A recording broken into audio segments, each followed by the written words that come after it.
One, I'm Larry Veray, acting as pro tem tonight since we're starting a new term. I'd like to welcome everybody for taking time out of their busy schedules with all their families and to have for the next hour and a half, 2 hours to really go through some of our Pearl City issues, opportunities for our officials to give you updates, but importantly, we do have our board business where we're continuously trying to help out the community. So starting right off, if I can get everyone to please rise for the Pledge of Allegiance. And we've got Cub Scout Pack 75 here with Scott Ogasawa, and they're going to lead us in the Pledge of Allegiance. Thank you.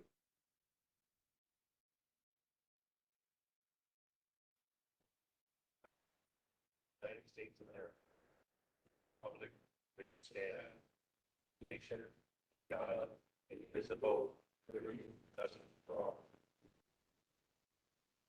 And Scoutmaster Scott, would take microphone down right up here. Thank you, Chair And you can Veray. all be. I'd just like to send an invite to any new families out there as we start our new 25-26 Cub Scout season starting in August. We will be hosting our first pack meeting here on Friday, August 22nd from 7 to 9 p.m. So if there's any families out there with kids, both boys and girls, entering the kindergarten through 5th grade, they're more than welcome to come and join our pack.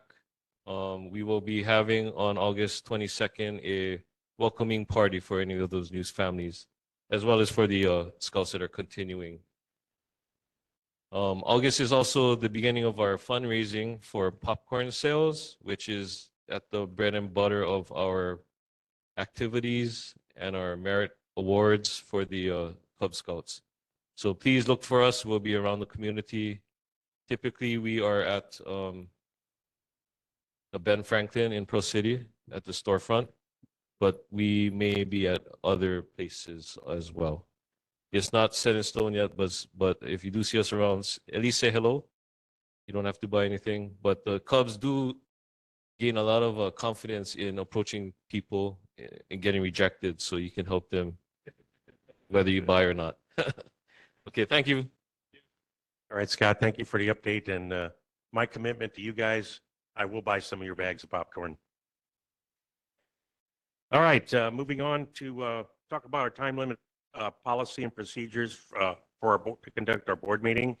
All those that are virtual right now, anyone wishing to speak is asked to open the list of participants and click and raise their hand icon by their name. When recognized by the chair, address comments to the chair. Remarks should not exceed 3 minutes. Please cancel the raise hand icon after speaking. Presentations must be kept under 10 minutes. The chat box can be used to ask simple questions where our neighborhood commission office assistant here will be monitoring it. And board members are required to keep their video on for those that are virtual and active. And board members, thank you. This is one of the rare opportunities. We've got at least 9 of our, or 8 of our board members present today in person. I think we got 2 virtual. Okay, next thing is hopefully all of you signed in. That's a public record back there for us, and also opportunity for us to try to get back to you if we need to talk to you. As far as our board team right now, they're starting off a new term. It's actually for 2 years, but it's one year consecutive terms. And we have 3 new board members. But starting right off, this will also be our roll call. We have Rodney Awong to my left here. Rodney? Okay, we have Charmaine Doran. She is virtual. Here. Okay. We have Gaius Dupio. Okay, we have here. We have Dan Smith. Present. We have Nathan Taguchi, should be virtual. Here. Yep, he's there. We got Michael Taylor, Tony Velasco, Heidi Weber couldn't make it today. And then lastly, we got Ryan Yamato. All right. Okay, moving on. We're going to talk about public safety reports, and we've got Honolulu Fire Department that's got some good updates for us. All right, Fire, you're up. And thank you, guys.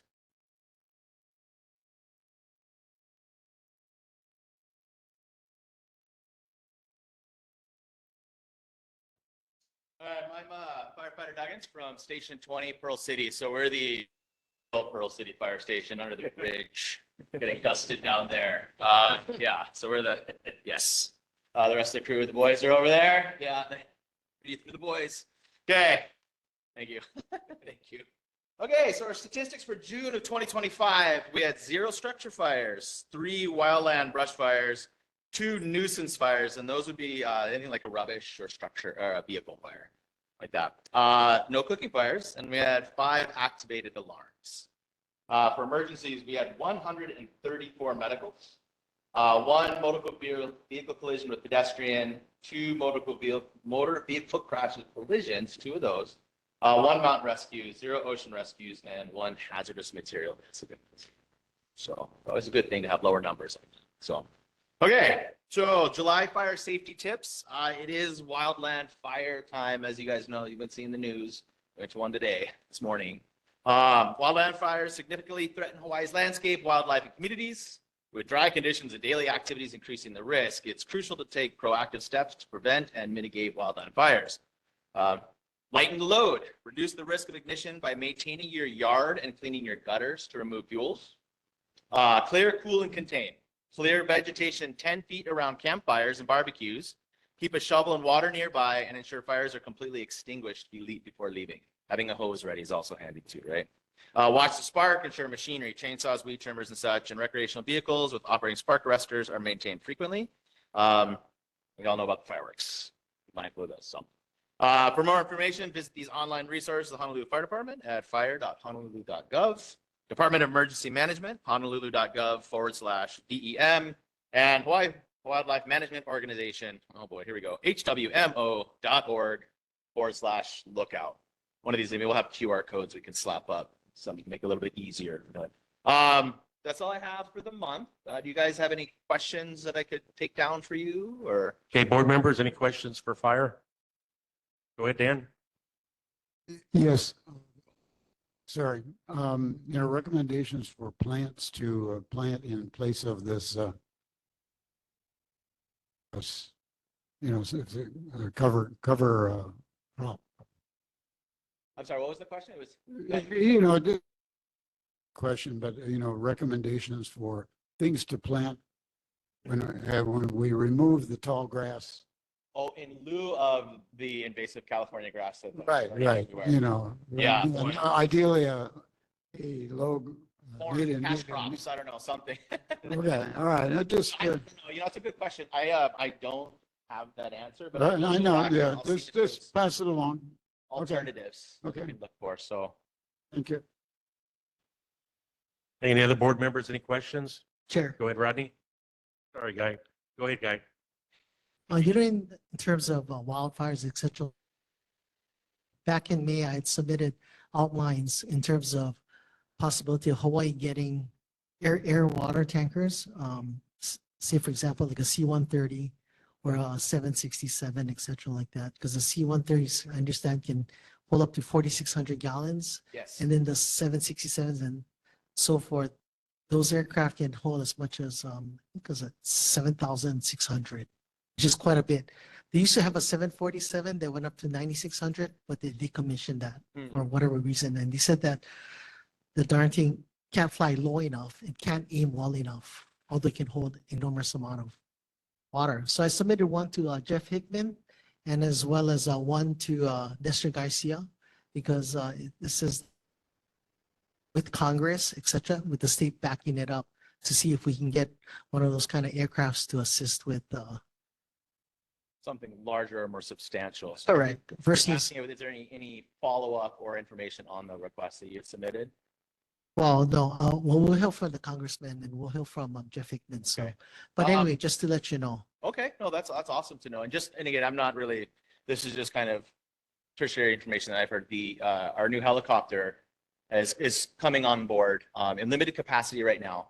And once it's at full capacity, we'll be able to do water drops and such. So that will increase the capacity because it is a twin turbine helicopter, so it can carry more load. So that will be another asset coming soon. How many gallons? That I do not know. I had heard, like I said, this is just random information I heard in passing, maybe in a glance at an email. But it's definitely the new hot thing right now coming on board. So we've seen it flying around. They're getting all the landing zones. You know, YL is one of the landing areas for it. So you'll probably see it flying around pretty soon. So cool. But Okay. awesome. Thank you. Thank you for that. Rodney? Make our jobs easier. Yeah, hi. Were you guys part of the team that fought the fires down in Miley? I was actually on the mainland vacationing while those guys down there, they did. They were in the Miley fire. Do you have something specific you'd like to ask? Well, you know, if Real heroes down yeah. there that I got to play and I in lieu of the fires, you know, we had made a couple of suggestions last year to the city and county emergency manager that, and from what from the news reports that there were cameras being used to see where the fires were. So we was wondering if any of those, some of that advice was taken into hand, because at that time we had suggested that they started incorporating cameras on top of the monthly emergency sirens all along the state, especially on that side. I mean, it would be similar to the traffic cameras, you know, and that high up, you can see a lot of stuff. But, you know, from your folks' vantage points, you know, the tools that were allotted to you, do you guys think you could use other tools that would help you fight wildfires better? Come up with a mic. Come on up here. And I should clarify, I said we can get to go play. I mean, it's a very serious thing. It's a pretty catastrophic event. It's just a chance to work. So I think I want to adjust my verbiage on that. So apologize. Thank you for the question. Firefighter 1, Eric Minnick, Engine 20, third watch. The question was if we could have more tools that would help us fight. Yeah, other tools that would be helpful to you guys fight the fires. Yeah, so I mean, I think always more resources and more tools would be helpful. But I also feel that the amount of resources and tools that we have is adequate normally, right? There's always going to be an off chance for something like that happen. Right? But even in that fire that we went to, we brought in significant amount of companies. So we're fortunate on this island. Things like Lahaina that happened. Sorry, I guess we're catching up, Paul. But when you look at things like Lahaina that happened, you know, they had way less resources than we did. We had the ability here to bring in the amount of companies we needed to tackle the fire. I do think the camera idea is a good idea. We have drones that also give us an aerial view, and we have the helicopters that give us that view too.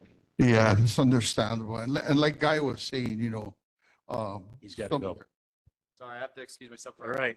oh, thanks. Thank you, guys. And the next time I got leftover meals from our fundraisers, I will bring them to your fire station. See why I was getting it all. Okay, moving on to Honolulu Police Department, and we have our one and only Lieutenant Iwasaki. Hi, good evening, Pro City Neighborhood Board. Yeah, Lieutenant Iwasaki, District 3, Pro City.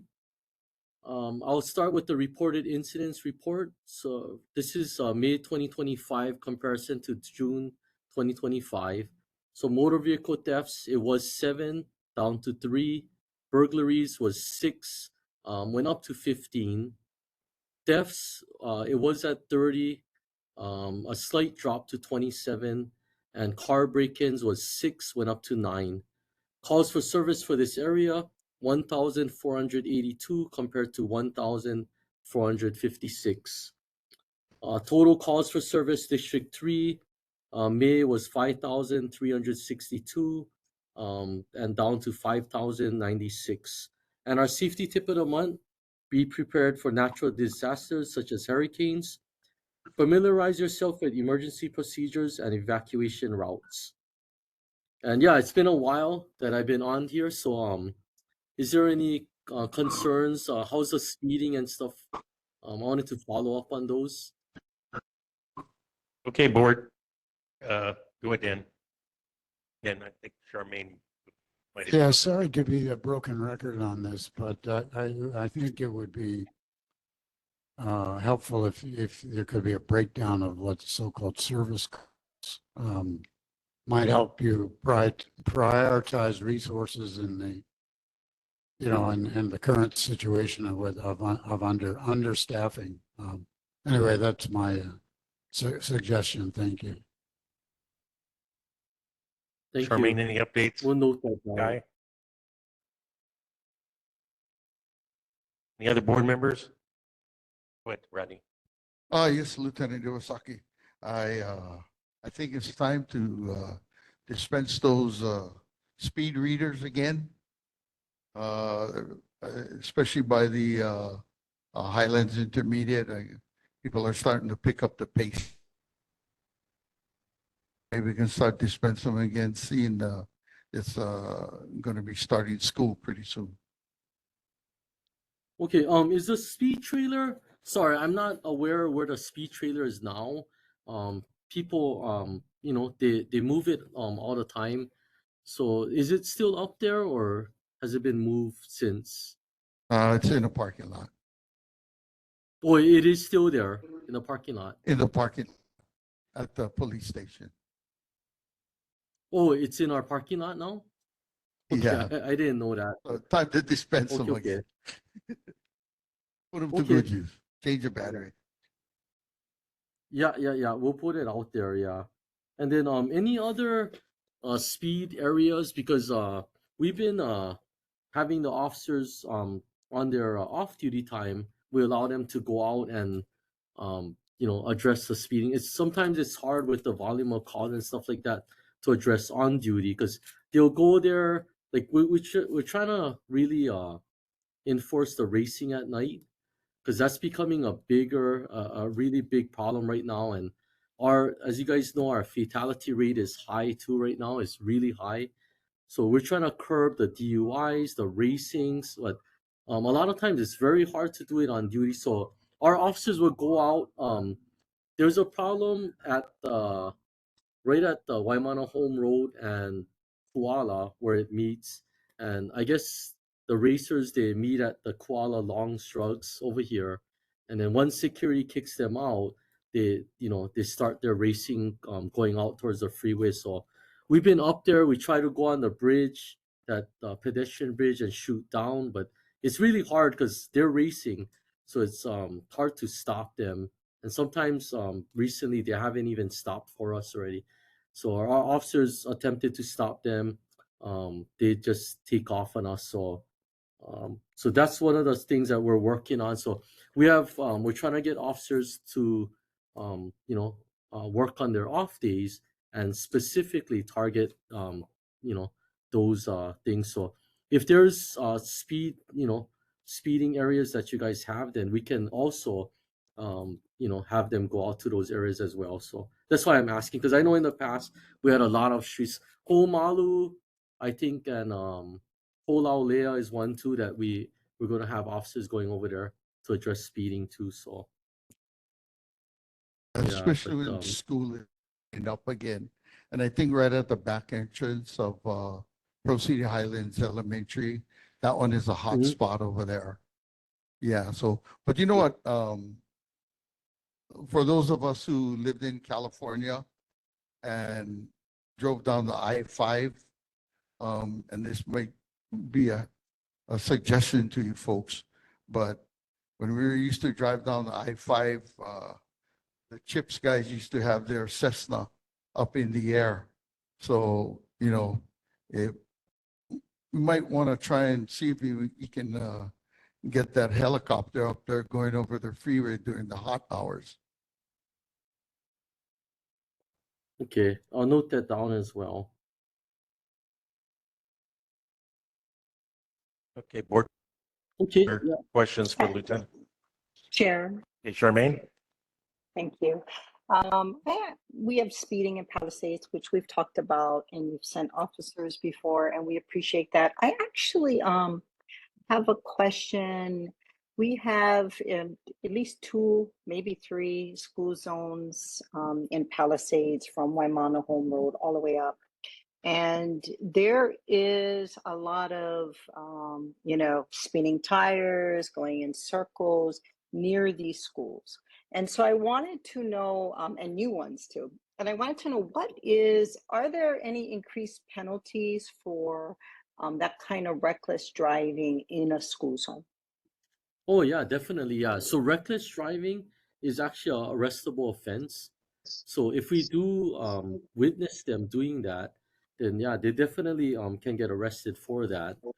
So yeah, but we can note because I know Children's House was a problem, right, with the people doing donuts and stuff. So we did a lot of enforcement there, and I know we got a lot of citations issued over there, and we can continue to do that. But do you know specifically what other schools, so we can I can send them up there? Yeah, right, above Palisades School. So there's these crossing medians, which make it a little hard to do it, but right above that and right below the school, it occurs pretty much every day.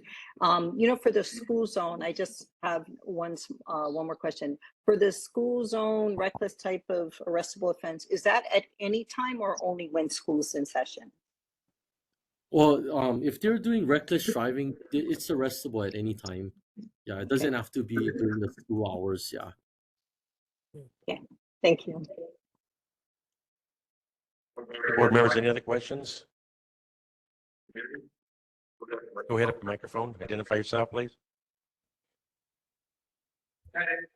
I live on Ho'olehua Street, and just want to ask a quick question. As you might know, over the last, well, certainly a few months ago, a couple months ago, and over the last 2 years, 2 gaming houses were finally busted up. And then, I just live half a block from Highlands Park. In between the schools there, I was assaulted last year by a young homeless man.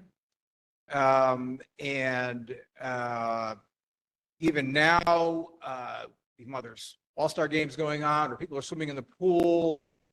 Often see somebody, especially this woman, she's just yelling, screaming, repeating words, obviously, mentally struggling in life.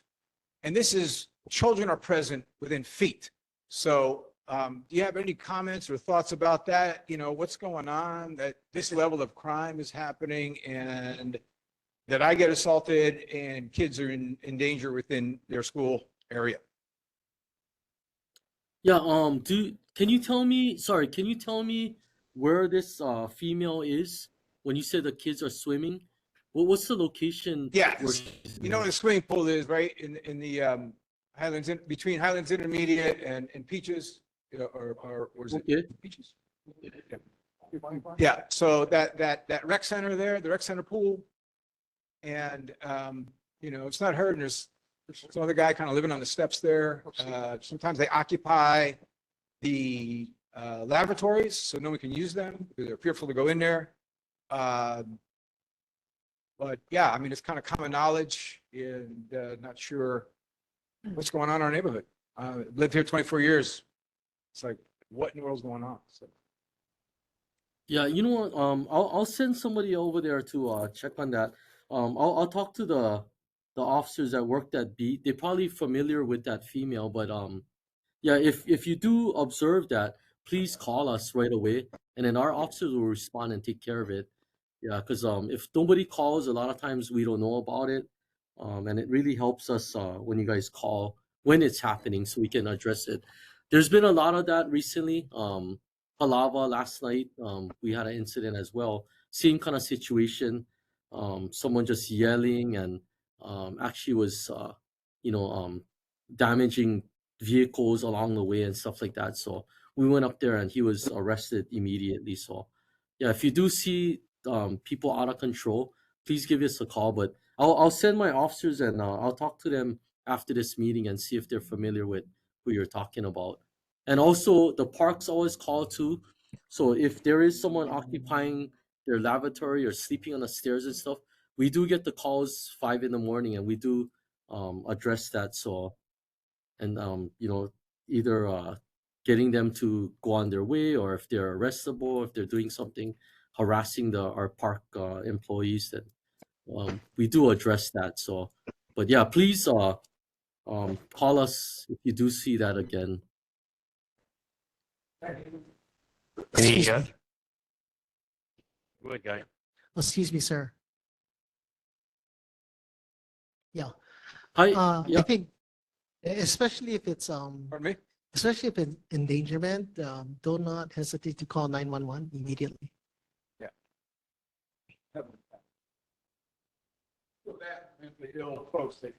but exactly. Any other questions from, please, the microphone, thank you, and identify yourself.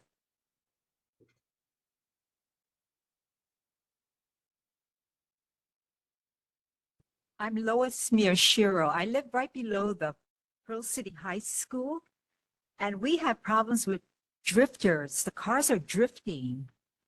And by the time we call the police, they're gone.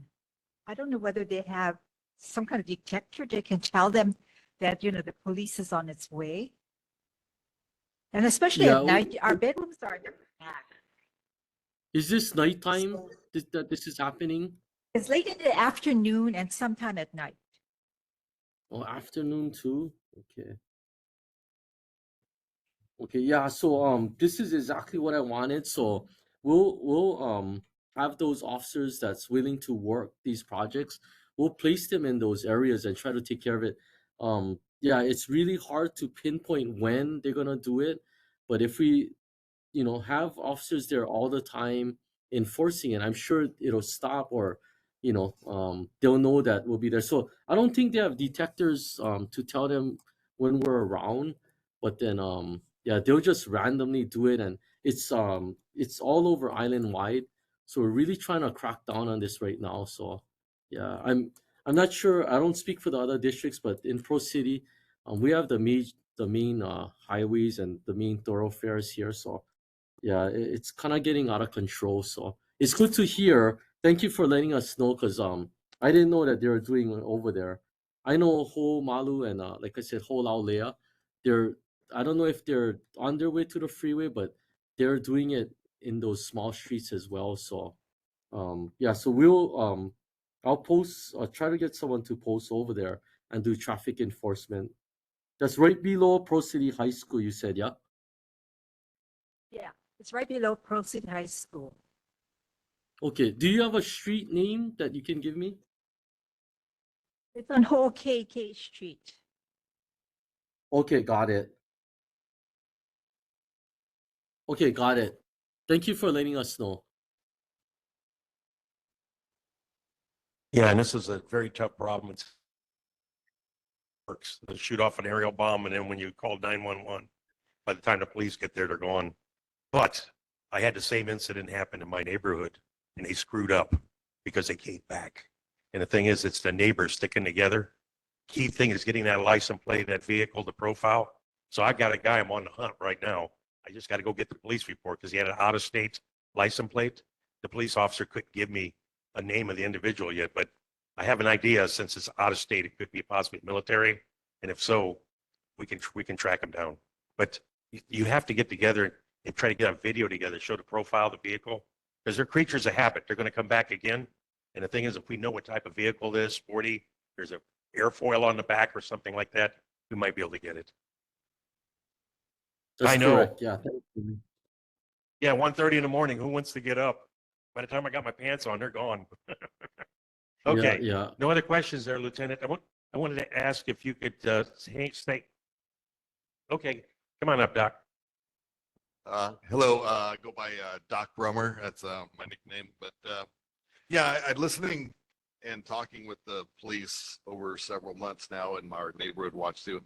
It seems a lot of the way the structure is that it's kind of a knee-jerk reaction. Like if you see something, then you need to make a call, and then by the time the police respond, the incident's already gone. You know, another one that was on my mind lately is a lot of kids with the electric bikes every day about 5:30 to 6 over by Manana Shigeo Park. There's a group of about 5 or 6 kids that are driving around there. But shouldn't we try to think like maybe we can go to a deterrence type of system? If we have more random patrols, like you already know the place where the guys are doing the drifting, or place where we are seeing fireworks, or place where we're seeing kids with electric bikes. If we can do more random controls, wouldn't that like kind of deter them a little bit from, if they know the cops are coming through, after a while they're going to move or they're going to stop, I would think. and I know there's limitations with the numbers of the police force, but I'm just thinking that we'll never beat these problems if we're always just in a response mode. Yeah, no, you're exactly correct. Yeah, and that's why we're I worked with the captain over here and along with our crime reduction unit sergeant, and um so I'm happy for this because we're putting together, because yeah, we have our regular shifts, right? So all the officers come and work their regular shift, every day. But to address all of this with the calls for service that we have there, um it's pretty busy, day watch and night watch, with regular calls, arguments, your assaults, and all the violent crime and stuff that we have, including all the accidents. So it's hard for them. We discussed that it's very hard for them to, and this didn't just happen overnight. It's always been like that. So it's hard for them to enforce certain things or sit at a certain intersection, and that's why we came up with this project idea. And that's why I was kind of excited to talk to you, the Pro City Neighborhood Board, and get, and I'll do the same at Waipahu and do the same at Halava, because we need to know. And then now we are going to do like a proactive patrolling in these areas, so we can, to tell you honestly, there's no way we're going to stop everything, but if we could stop at least some of them, or like you said, deter them, then we'll be happy that we accomplished something. So this is the only way we can do this proactiveness. The officers are, during their lulls in the calls, they do proactive patrolling, but like I said, it's tough, with the amount of calls we get. So yeah, but yeah, you're totally correct on what you said, and that's what we're gonna try to change and do this, this new proactiveness that that we'll try out. So yeah, e-bikes, we have been giving a lot of citations. So we do have record of, we did have an e-bikes project going too, and a lot of the kids got cited. But the problem, it's getting bigger. They're getting together, and they're not stopping for the police, just like the racers do. So when we blue light them to pull them over, they just take off on us. Yeah, and the officer's discretion, whether are we going to pursue this e-bike, a kid on an e-bike, and these e-bikes go 90 miles per hour, so and endanger other people. So yeah, it's a judgment call on those, but we have been enforcing it as well. Go ahead, Ryan.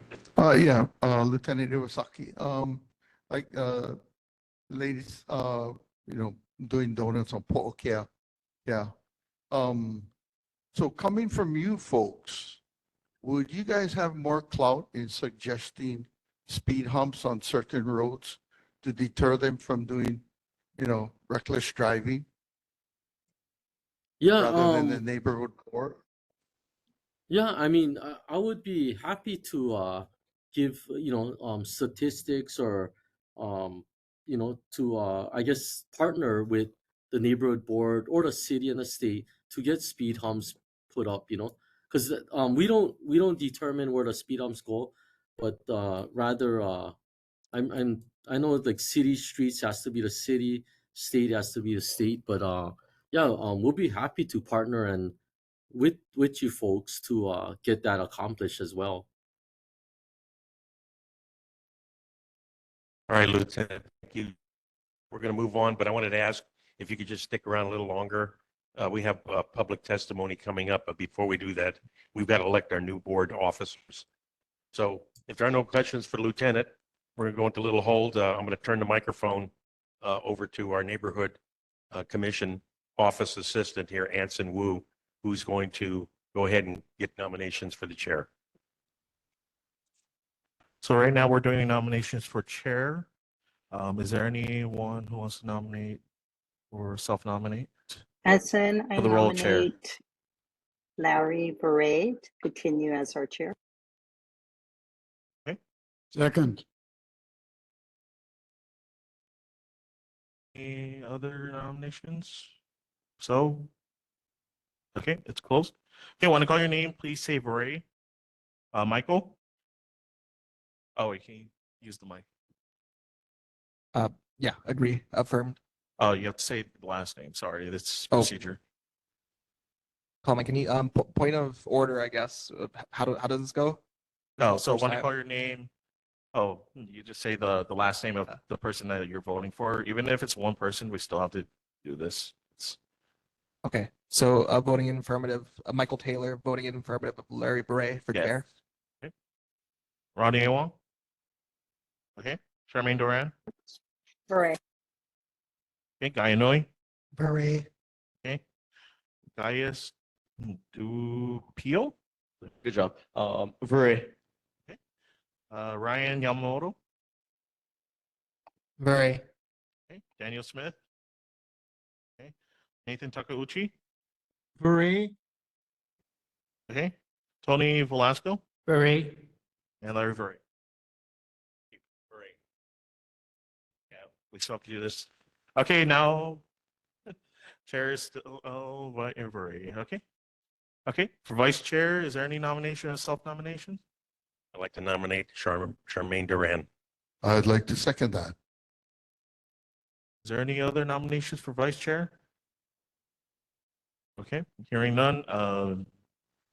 This is for Charmaine Duran. When I call your name, please say Duran. Michael, Duran. Rodney. Okay, Duran. Charmaine. I am Duran. Okay. Guy.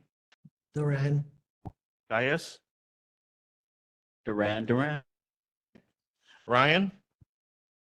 Duran. Okay, Daniel.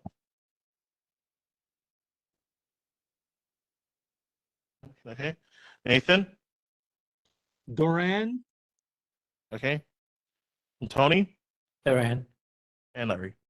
Duran. Okay, this is now for secretary. Oh, congratulations. You're still the vice chair. So now for secretary. Your nomination. I'd like to nominate Tony. Okay. Okay, is there any other further nominations? Nope. This is for secretary for Tony. Okay, want to call your name? Please say Velasco. Michael? Velasco. Okay. Ronnie? Okay. Charmaine? Velasco. Okay. Guy? Velasco, Okay. Gaius? Velasco. Okay. Ryan? Velasco. Okay. Daniel? Nathan? Velasco. Okay. Tony? Abstain. Oh, abstain. And Larry Burry. Velasco. Okay. Congratulations, Tony. You're still the secretary. Okay. This is now for treasurer. Is there any nominations for treasurer? I'd like to nominate Guy Inouye. Okay. Is Second. there any further nominations? Okay. Okay, this is for treasurer for Guy Inouye. Okay. When I call your name, please say Guy Inouye. Michael? Inouye. Okay. Ronnie? Okay. Charmaine? Ninoy. Okay. Guy? Inouye, Okay. Gaius? Inouye. Okay. Ryan? Inouye. Okay. Daniel? Inouye. Okay. Tony? Inouye. And Larry. Inouye. Congratulations. Treasurer. Okay, thank you, Anson. Okay, we've got our and it turns out it's the same as the last two terms. If it ain't broke, don't fix it, right? But really, when you take a look at it, we back each other up. If the chair doesn't show up, the vice chair takes over. If both chair, vice chair miss the meeting, secretary, and lastly, the treasurer backs everybody up, and hopefully we could still conduct a meeting. Okay, moving on, public testimony. Has anybody got anything they would like to bring up? And I'll let you go up first. You're closer, Mike, and you second. Anybody else after that? Okay. Again, hi, my name is Steve, and can I ask real quick, because I feel like is anybody not familiar with my case or issue? You got 3 new board members here. Yeah, okay. So am I gonna have to review a little bit? Right, on Ho'olipo Street. I live on Ho'olipo Street. There's a house. Guy bought it in December 2023, been renting it. I don't know what he's renting it, but it's just been a revolving door of folks who, as I'm told, come out of homelessness. They all have some level of mental illness, and that's not just my wife and I observing. We're both, by the way, marriage and family therapists, so we deal with mental health issues every day.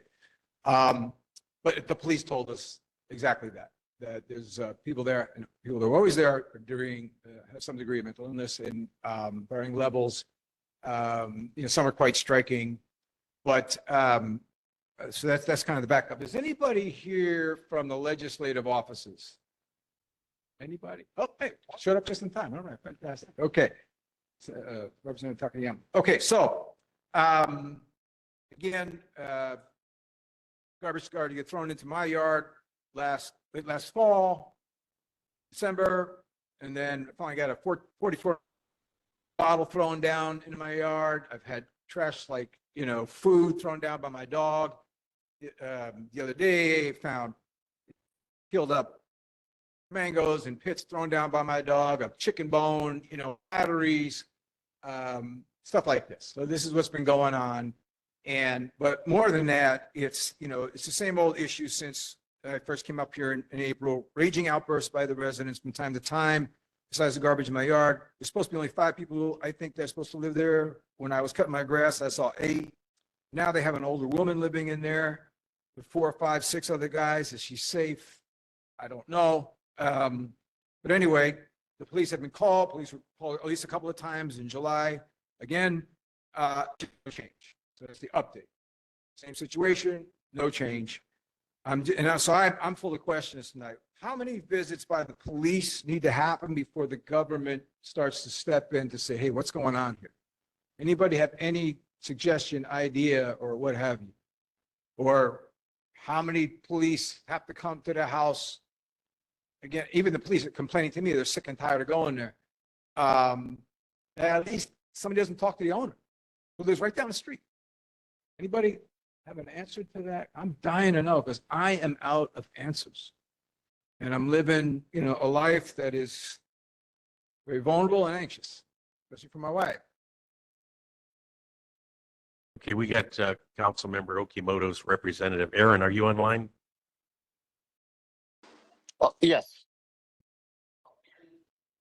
Aaron, are you familiar with this situation here that's festered for the last 3 months? Yes, I've actually, I think I've spoken with the gentleman. I didn't quite catch his name, but the situation does ring familiar. What the information I passed along to him, obviously to get the HPD involved.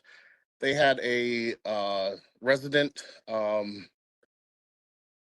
program that there was supposed to be a mediator that helps out neighbors that are in conflict like that. In terms of legislative action, we've had DPP go down there.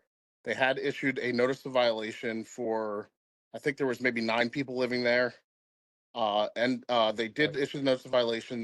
They cleaned it up, then rechecked it, and saw there was only 4 people there. So it did fit within the law.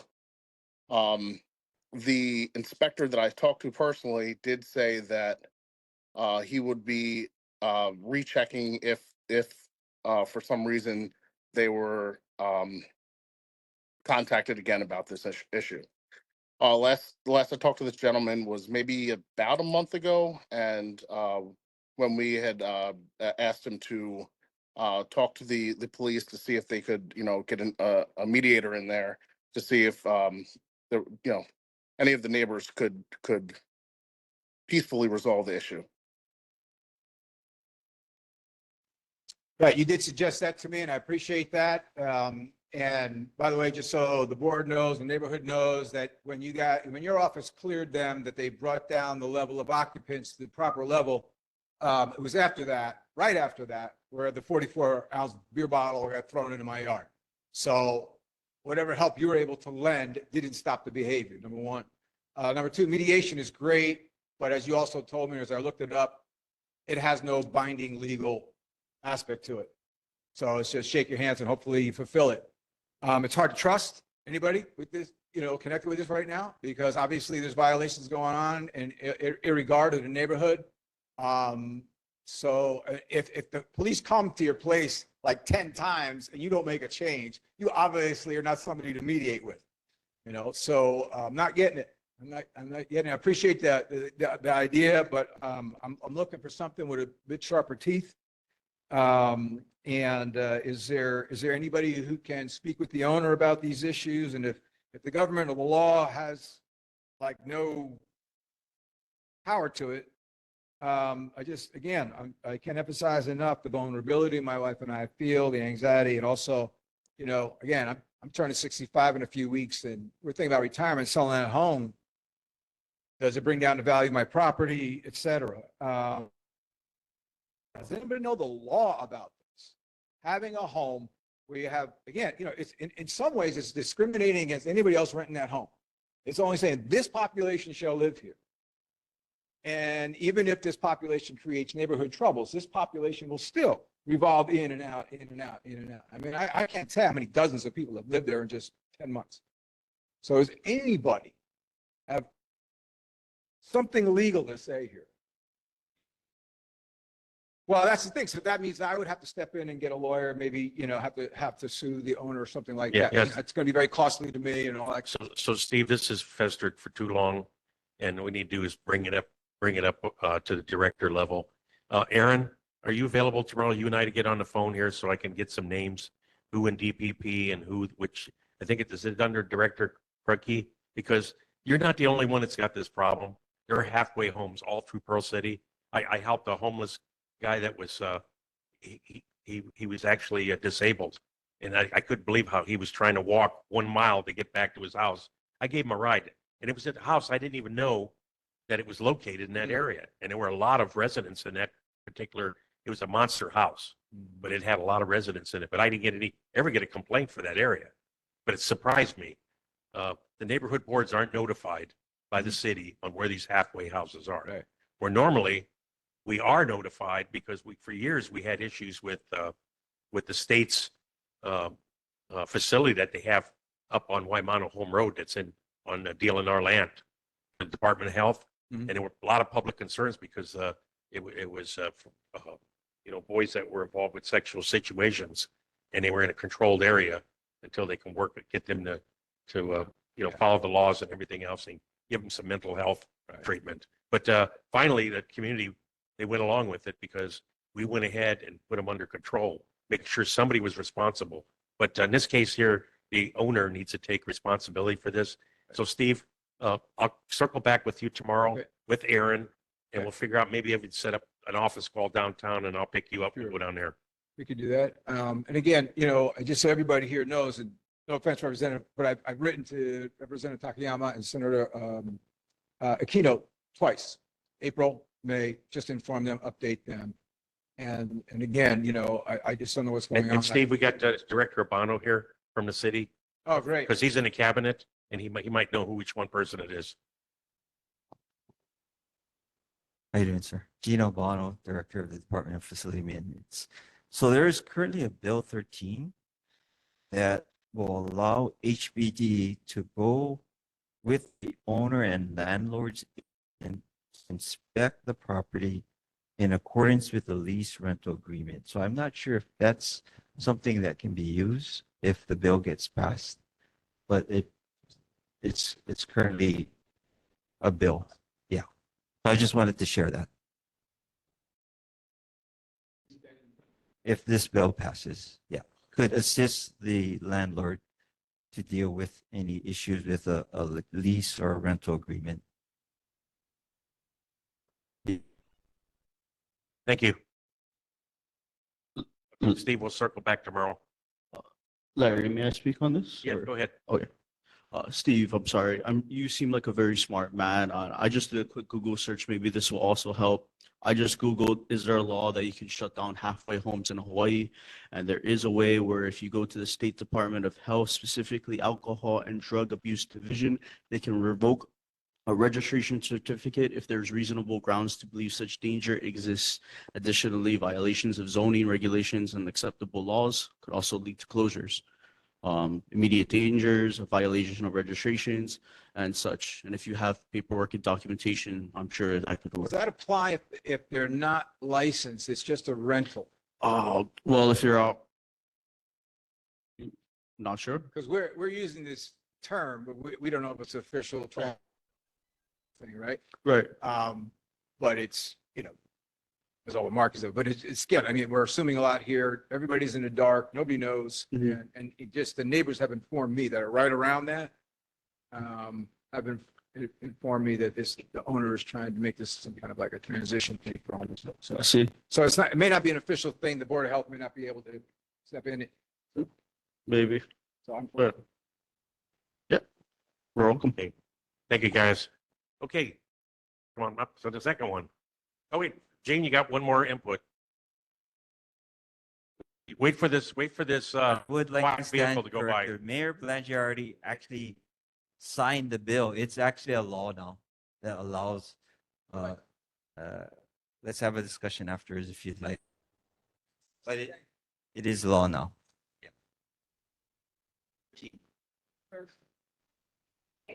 Okay, please. I just love our quiet neighborhoods. They don't know what's coming. Our problems seem to be very minor compared to his. We have problems with and feral chickens. We have people that are coming in the back of our house on Whole KK Street. They're feeding the cats and the chickens. And the chickens have multiplied, like I got 20 in the back of my house right now, and they're in my trees. And that's really bad. They're very destructive. She cut down some of her trees, branches of her trees. So They chickens wouldn't have no roost. sleeping. Yeah. So now they're starting to come to my plumeria tree. And they've broken branches off the tree too, because those chicks were actually chicks. Now They they're became chickens. bigger chickens. And now they're roosters.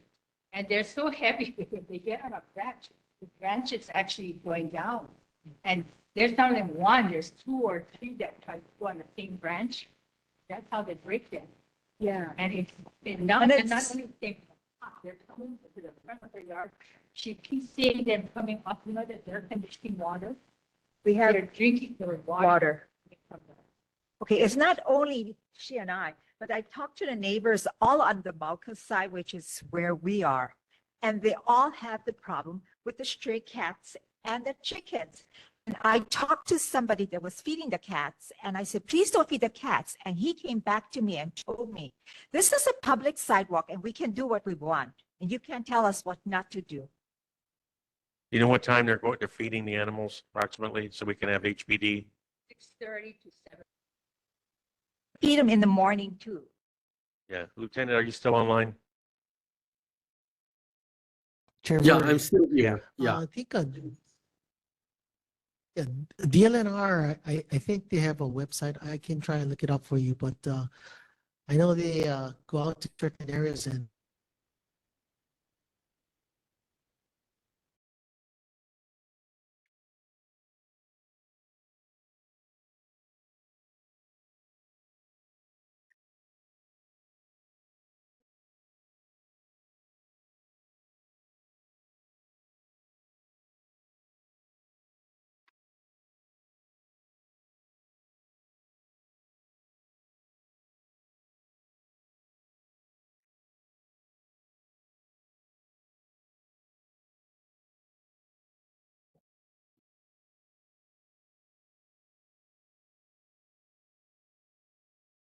Cat David. Yeah. People there have not come to the meeting here. Yeah. So one thing at a time.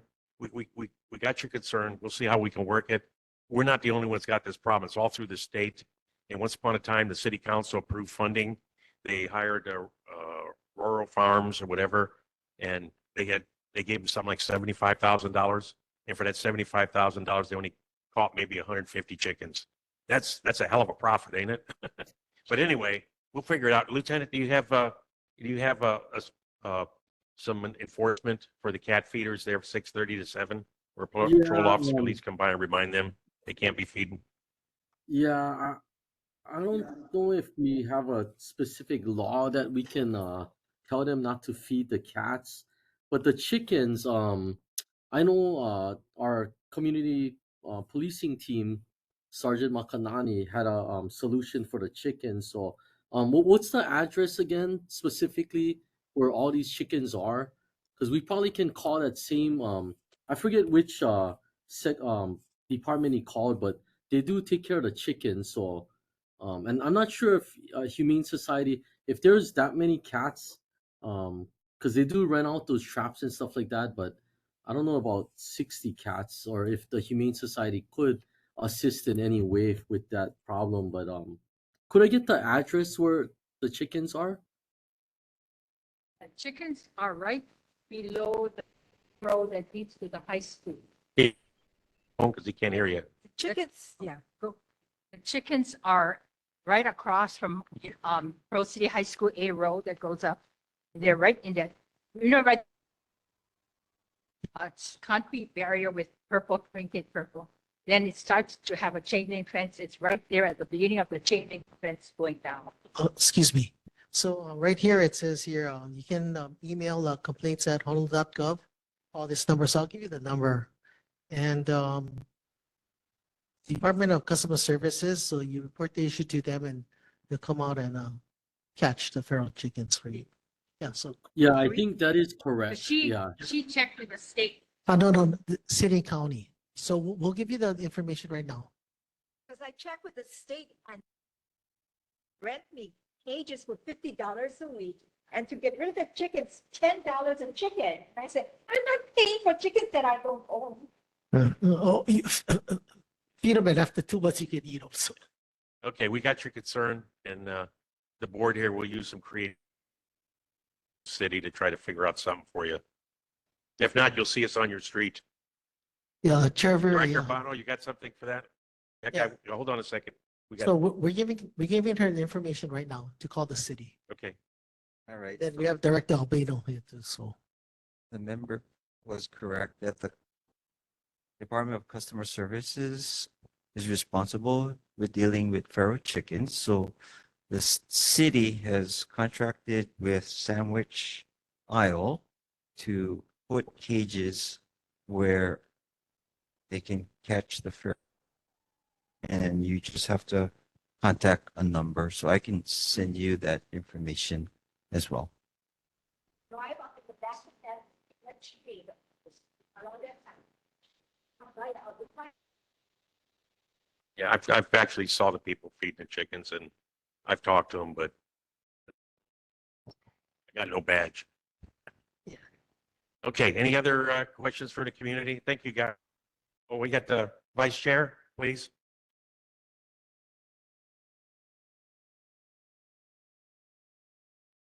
Tara, are you online? Is it okay? For my turn. I am the Please Director of identify Community. yourself. I'm Tara Sutton, and I'm the Director of Community Engagement for the Red Hill Registry. And I've spoke about it before in the past during your meetings, and I appreciate the time that you've allotted me in the past.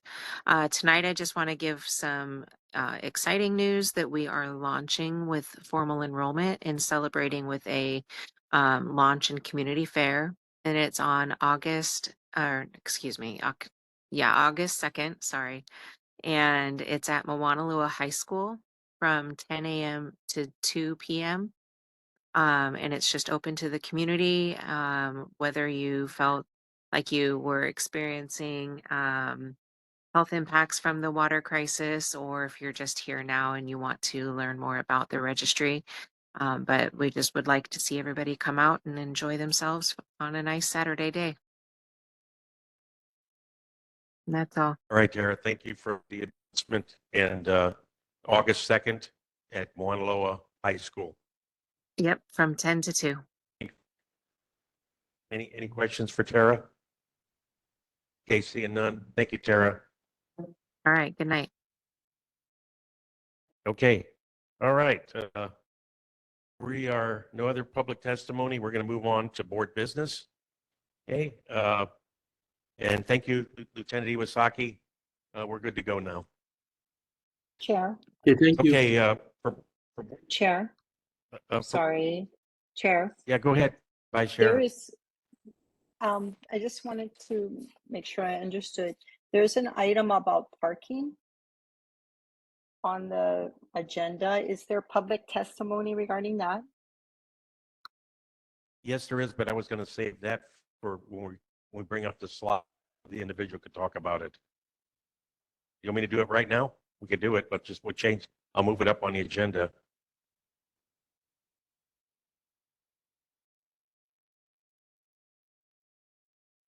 We'll go ahead. If there's no objection for the board, we have. Yeah, we have. Because we have Lieutenant Osaki there, but we did have one discussion item in regard to a parking situation in Manana. I'd like to do is call Mr. Brummer up, and you can explain your situation, and we'll go ahead and put a couple slides up so everybody could see what your issues are for the Manana area. Okay, hi, I'm Doc again, Doc Brummer. Real name is Fred, but everybody calls me Doc. Just wait a second while these slides come up. And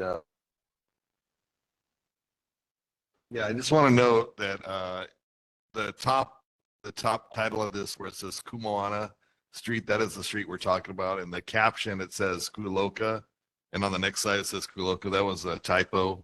It's actually Kumoana we're talking about. That's my house on the corner. It's Kumoana Street, and that's Mr. Brummer's house. Right. So my concern is that these two streets, if you could see that picture that's on the left side, that's a typical day in the neighborhood where the street is just lined with cars on both sides. Now, I think there may be a couple of the neighbors have either one may have a business and one may have lost a business, so they have a lot of vehicles. But my issue is that it's the first biggest issue is the emergency access through that road. If we were to have a fire or, a lot of times when you have fires, it's not just one vehicle, but if you have that big fire truck coming through, it'd be very difficult to come through. I drive through that road every day and I have an SUV and that's about the limit of be able to get through. I don't know that a fire truck could get through.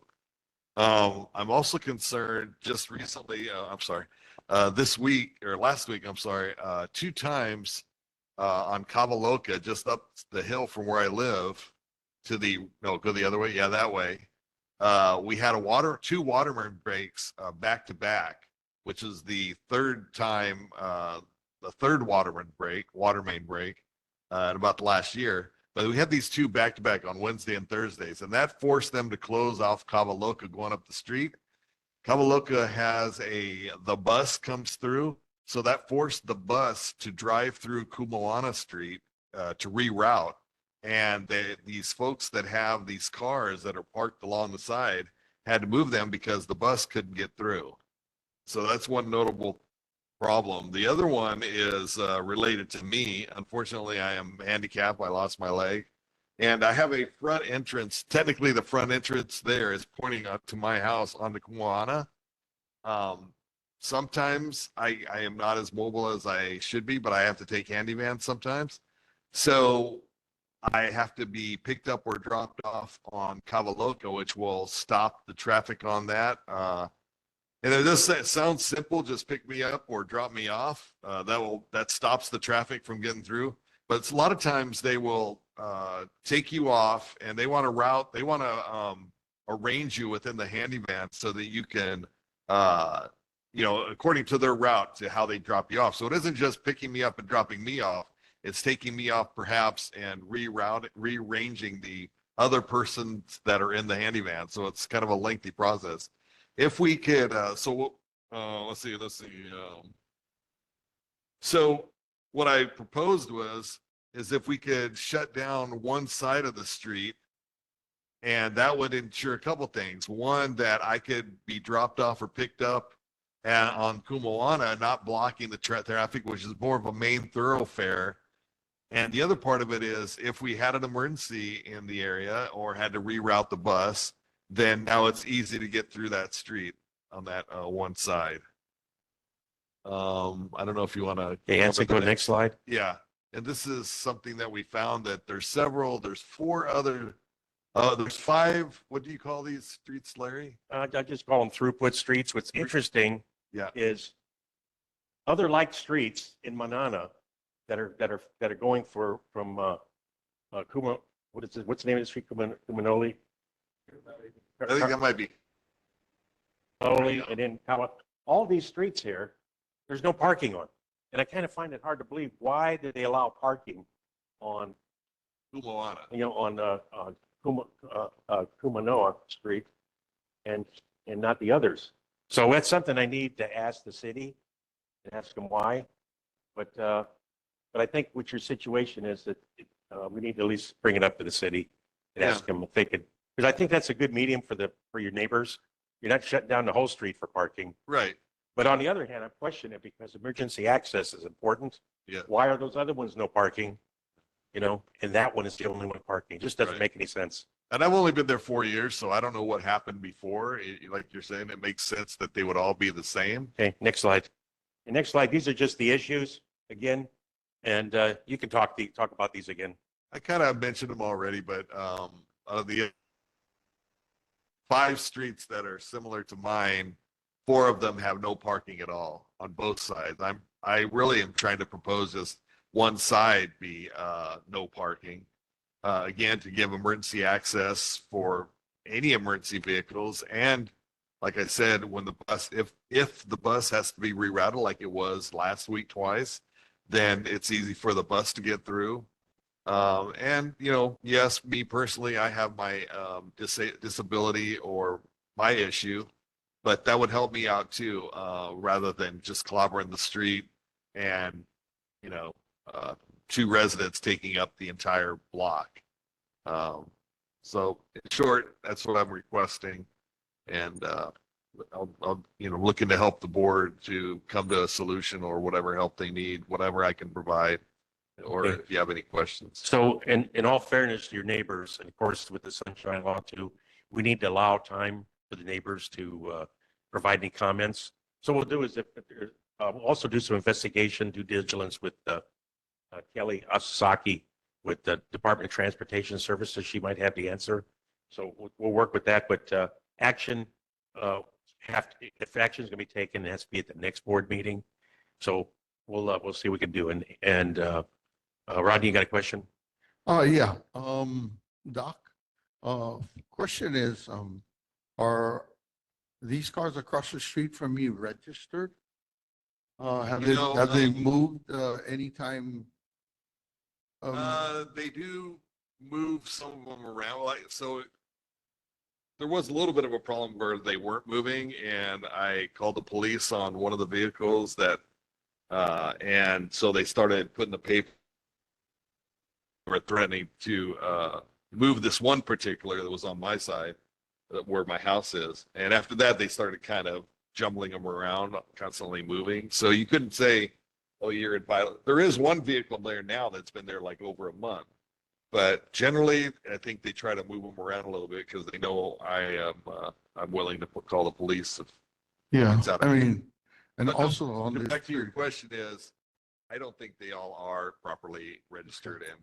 and I think, maybe Lieutenant Iwasaki would be send an officer over there and, check them out. And, what does disturb me, and this happens a lot in my mom's neighborhood of Aliamano, is that I do see a car on the curb, on the curbed area. Yeah, so. And fire hydrant, there's a fire hydrant. Yeah, next to my curb. so, that's not right. But So, when when I did call the police, they did send a patrolman in the case of one particular vehicle. And then the report I got back was, oh, we didn't see anything wrong. And I know for a fact the vehicle I had pointed out was the tags had not been renewed in 4 years. So, you know, I don't know. I don't know why the police didn't, but, yeah. So I just feel like a better solution rather than trying to go out all these little individual things, just cut off this one side like they have on the other streets, and then maybe that'll settle the problem out. Okay, our vice chair's got a question too. Right. Go ahead, Charmaine. Thank you. Very quickly, I mean, it does sound a little bit like there's a neighbor conflict, and a lot of these often start like that. And parking is the thing in Pro City, right? We're or part of the urban core, and parking is an issue in every single community, not just yours, not just mine, everyone. I actually do have two questions. So there is a stop sign area, and people are parking there. Is that what you're suggesting at the corner there? Because I see your stairs, and there's that area before the stop sign. Right, on the other side of the street, there is generally a car parked on the corner and No, oftentimes on in your front of the side, fire of- hydrant. on So, your yes, side, on your side. on the opposite side from me. No, but I'm asking about on your side. Do people park On my along? side, only once have I seen someone park within whatever it is, the 10 meter, 10 feet of the stop sign Okay. on my side. And the policy of handy van is to pick you up where? I mean, it sounds like there might be a handy van issue too, right? They pick me up on Cavaloca, which is my entrance to my garage, Your house, right? because the other street generally is full. Uh-huh. Except in that area by the stop sign. Yeah, but they're not Okay. supposed to park at the smart sign either. Yeah, Stop but sign. they're doing active loading, right? So I just want to make sure I understand that it's not just a neighbor issue. So maybe, Chair, we could request, thank you, sir. I appreciate, I'm sorry that you're having this struggle. But Chair, maybe we can actually, after we're done here, is request officially the city to look whether there's a public health and safety issue, since this is, parking's an issue in our community. So thank you. All right, great suggestion there, Vice Chair. We will do that. Okay, Mr. Brummer, thank you very much for your testimony there, and we'll try to help you out. Okay, moving on, some of the other administrative things we have to take care of this term.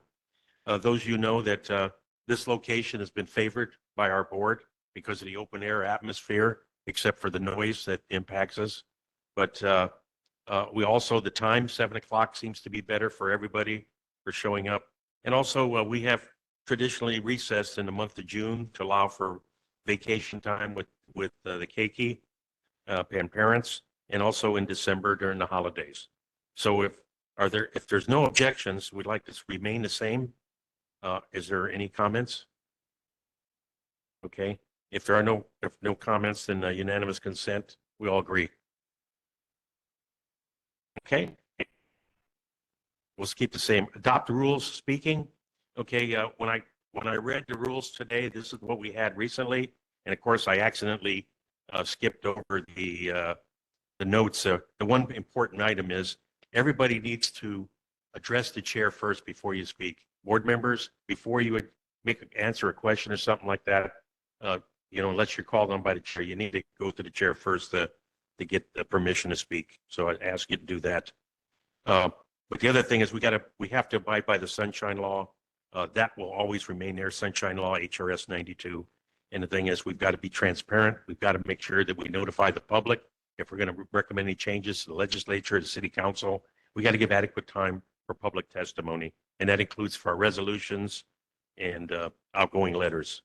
So for adopted rules of speaking, as Vice Chair reminded me that there will be some changes probably to our Google Drive link and our website. So expect those changes coming up. If there are no issues, then are there any issues? I actually do have a comment.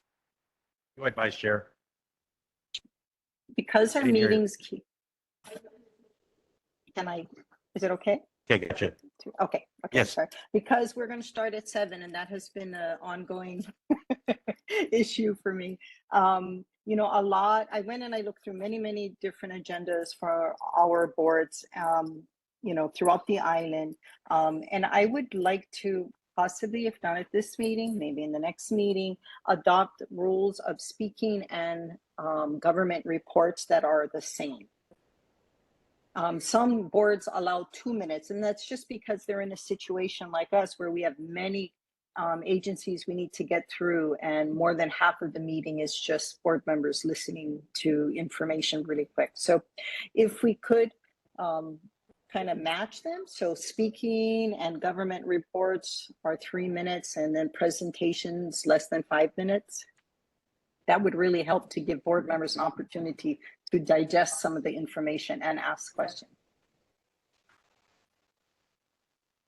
Okay, so Vice Chair's got a proposal here, 3 minutes for public speaking and 5 minutes for presentations. Can I get a motion to approve that? Second. Is there any other discussion?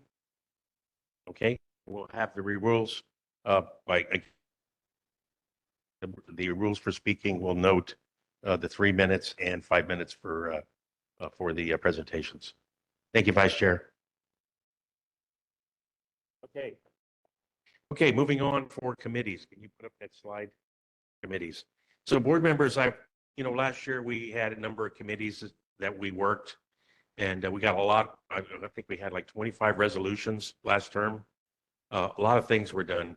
Now these committees are areas of different issues for the city that we're working. And what I'd like to do is I'd like to point specific individuals for these committees. And if you look up, let's go committees first. And these are who I'm recommending to be adopted. And if you don't want to do it, you let me know. But for legislative capital improvements, there is nobody better than Charmaine Doran, our vice chair, to tackle this, because she led the effort with a laundry list for the state legislature and for the city with all our legislative and capital improvements. It was a resolution. No other board has ever done this. And we've used it as an example. And I know it's helped out our legislators because it's racked and stacked, and they get to pick and choose on what they want to go, what they want to move forward for bills in the legislature. Development, planning, and zoning, we haven't done a whole lot, but there's more coming. With transit-oriented development, there will be some meetings that we need to attend. Public safety, crime prevention, you heard it tonight. We've got issues. I am very optimistic that our citizens in Pearl City are going to take our community back again. There are too many things that are ongoing, especially noise disturbances, the safety for our residents and crosswalks. Those are happening. Health, safety, education, and welfare, we're always involved with that. And actually, the whole group, everybody gets involved when it comes to that. Emergency disaster preparedness, this is a new one that I would like to put forward. And I'd like to chair this one because of the importance of it in Pearl City, especially for hurricanes and wildfires. Parks and recreation, we had an ongoing effort. We got 10 initiatives going forward.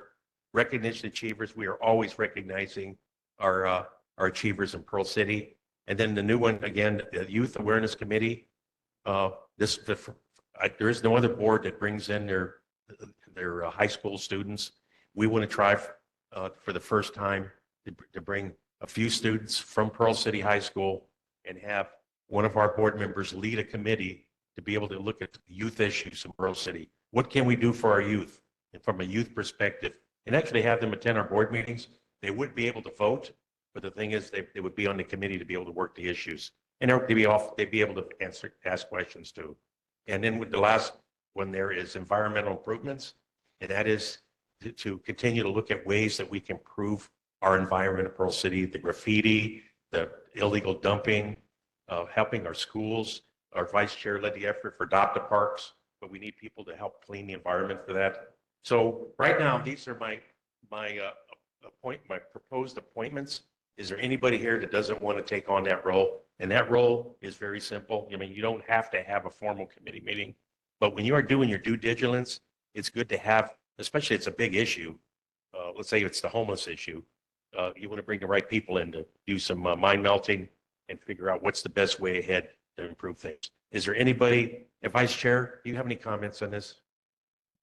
No, I think it's a good setup, and I really like the emergency, disaster, and environmental and youth one. I think those are good additions. Thank you. And if you notice, we got city, the Oahu Metropolitan Planning Organization, which is a Citizens Advisory Committee. Charmaine and I have been on this for a long time. And of course, I introduced Dan to back me up, and Dan did a spectacular job the last two meetings. And Dan, we'd like to have you continue if you can. When you can't make it, I'll be your backup. And of course, Charmaine will back us up too. And then for Pearl Harbor, there's no one better than Guy to represent us when it comes to the military, the Navy cleaning up. Guy's attended those meetings. He's been there up front asking tough questions. And he was even asked one time to be the chair. Weren't you the chair of the board? So, but Guy, we really like you to continue on with that. So board members, any questions from any of you? And you're not by yourself. That's one thing about this. There's a key thing to being successful as a board, being innovative, creative, and resourceful. That word resourceful, that's having a Verizon network. That's all of us backing each other up. So when you're leading community, all you got to do is ask a couple board members, hey, I'd like you to be on my committee. Help me out. And you make it happen. So I expect all of you, the next board meeting, let me know who's going to be on your committee. And you can reach out to the public. Any of you would like to be on any of these committees, you're welcome. So Vice Chair, any last closing comments on this? And we'll go ahead and I'll ask for the board to adopt these committees. Good. Okay. Board members, I don't think.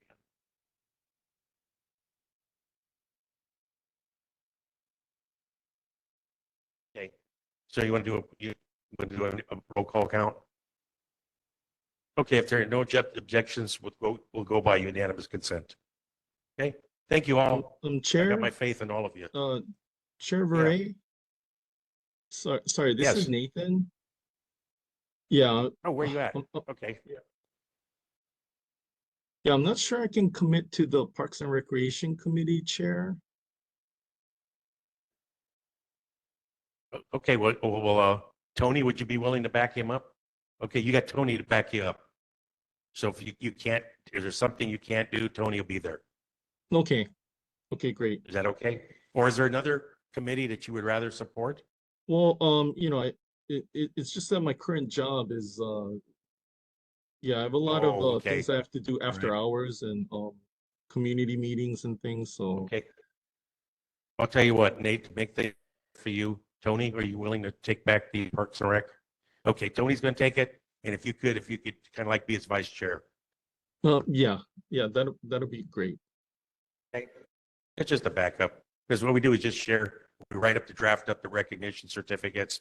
We just look at them and make changes as necessary. Okay, board members, thank you so much. Okay, moving on.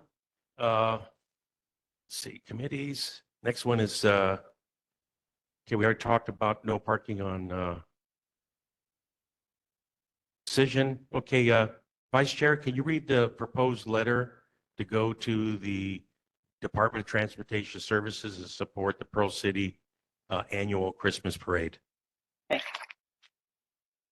Let's see, where is your letter? So there was a letter that was circulated. So if we could move to approve that, and then I will work on proposing an amendment to that. So move to approve the letter that was circulated. Have a second? Second. Any second? Any discussion? Barry Villamore could not be here tonight. He's got a basketball game he's covering. And any other discussion on it? Seeing none? Okay, I'd like to move to amend that letter to be much more short and read similar to the letters that we did last year, which was the Pearl City Neighborhood Board has received a request for a parade and has approved it on this day. So that's how the letter would read. So I move to make that amendment. I move.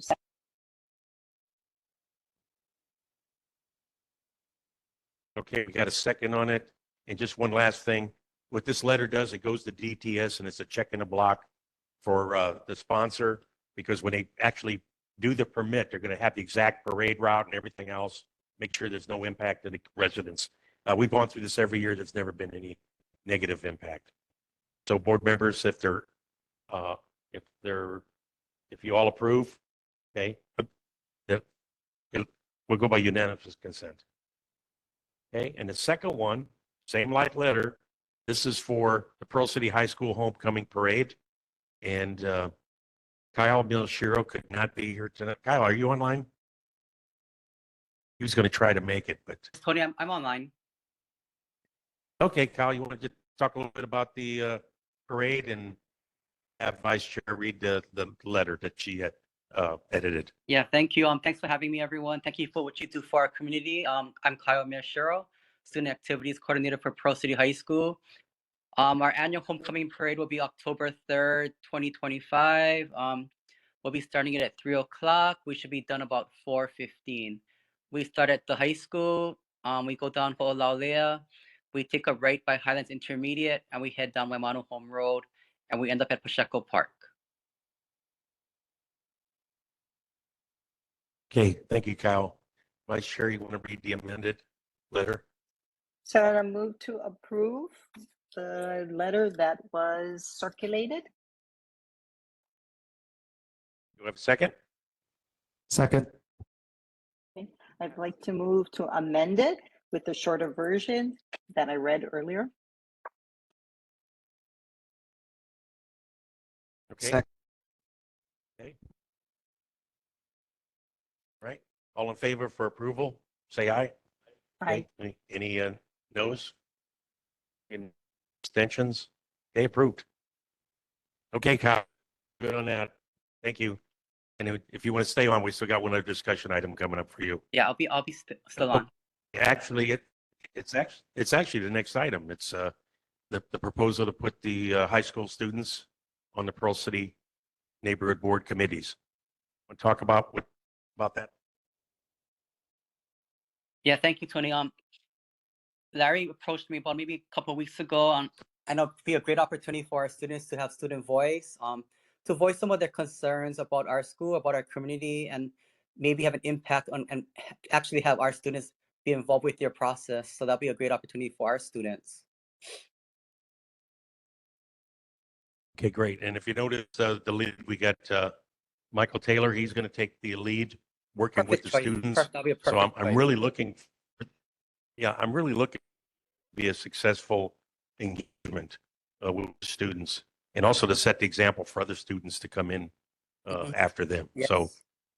So I will brief the neighborhood commission next week. It's just a discussion item to let them know this is where we're going to pursue.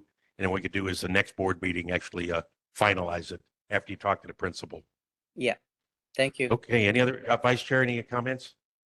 Yeah, could we officially refer this to the Youth Affairs Committee so that they can find members and make a recommendation and all that good stuff? Yep, we'll turn it over to That's- Michael. that's- He's got the yeah. lead. Yeah, no, and mahalo Vice Chair. But of course, mahalo Mr. Miyashiro at Pearl City High School. So yeah, the Youth Affairs Committee will gladly undertake this. Just as some background, I'm a proud Pearl City graduate. I work very closely with Mr. Miyashiro with their summer program for student leadership. I'm one of his students, and prior to that, I'm one of Ms. Ishihara's students. So Pearl City High School has a bunch of great student leaders that are ready to serve, and I'm looking forward to engaging with them in a capacity at the neighborhood board. So mahalo. Okay, thank you. Thanks, Vice Chair. Okay, any other comments? Okay, we're going to move on. Moving on to City and County Honolulu. Director Urbano, thank you so much for coming out for us today.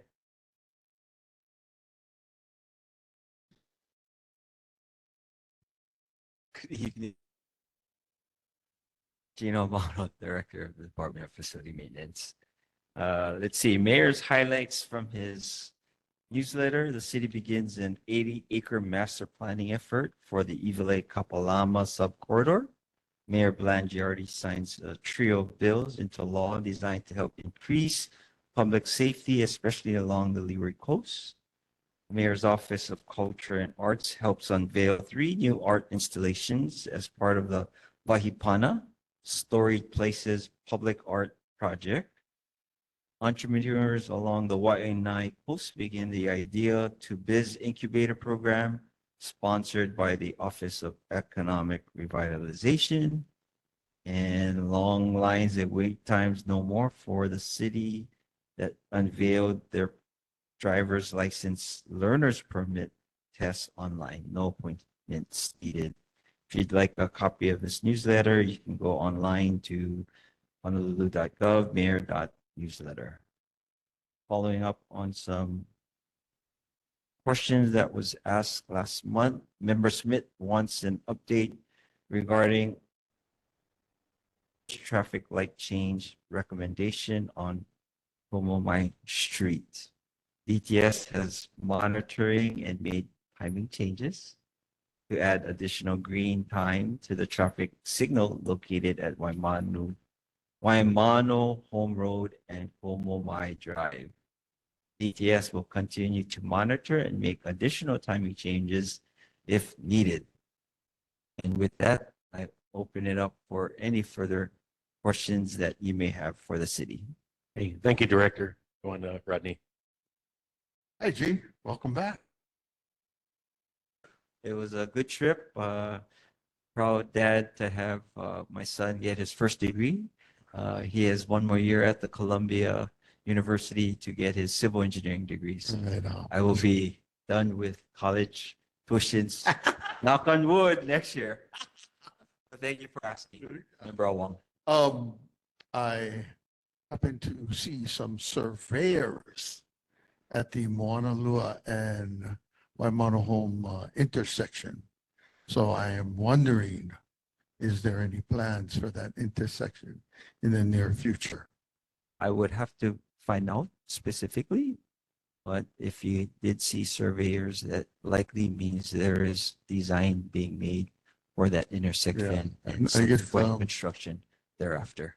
Will the complete streets be coming to our communities? Sounds like that's part of Complete Streets. My understanding that Ms. Akasaki will be presenting the latest design proposals for Complete Street to the neighborhood. I appreciate it. You're welcome. Hey, board members? Chair. So Director Albino. So in terms of the MTAC, Traffic Controlling Center, I guess it's utilized by the state. How many what percentage of the traffic lights are monitored by that center? Because I understand that they're being grandfathered in because it does cost money to hook them up, so to say. It's probably a modernization question. I will follow up with DTS to find out. Yeah, because I mean, you cannot compare that with HECO, but like say for example, we had a tour. In fact, our Pro City Neighborhood Board had a tour of a HECO facility like that, and they literally have 4 extremely large televisions, like 100-something inch ones, and then you got somebody there 24/7 monitoring the loads, et cetera, like that. So spending millions and millions on the MTAC, I know there was incredible amount of cost overruns like that, but it finally came to fruition. So I'm kind of wondering, is it being utilized properly and to its fullest availability? And then you can spend money that our traffic signaling systems are tendered like they do at HECO, so to say. Yeah, so I will follow up with DTS on that for sure. Yeah. Vice Chair? Thank you. A few months back, well, before I forget, congratulations to your son, Director. It's very exciting. A few months back, we talked about the costs, the city recouping the costs for the fence in Palisades. And I think you mentioned, the video shows that you mentioned that the BFS maintains a contract with the vendor to help recoup costs in accidents for city property. So I contacted BFS, and then I had to do a public records request, and that request came back that Department of Facility Maintenance maintains the contract and records. So is it possible for us to find out through you whether the city has pursued, recouped any costs for the guardrail or fence in Palisades that is pretty much damaged every month? And I will follow up to see if we are trying to recoup some of those costs for the recurring damage.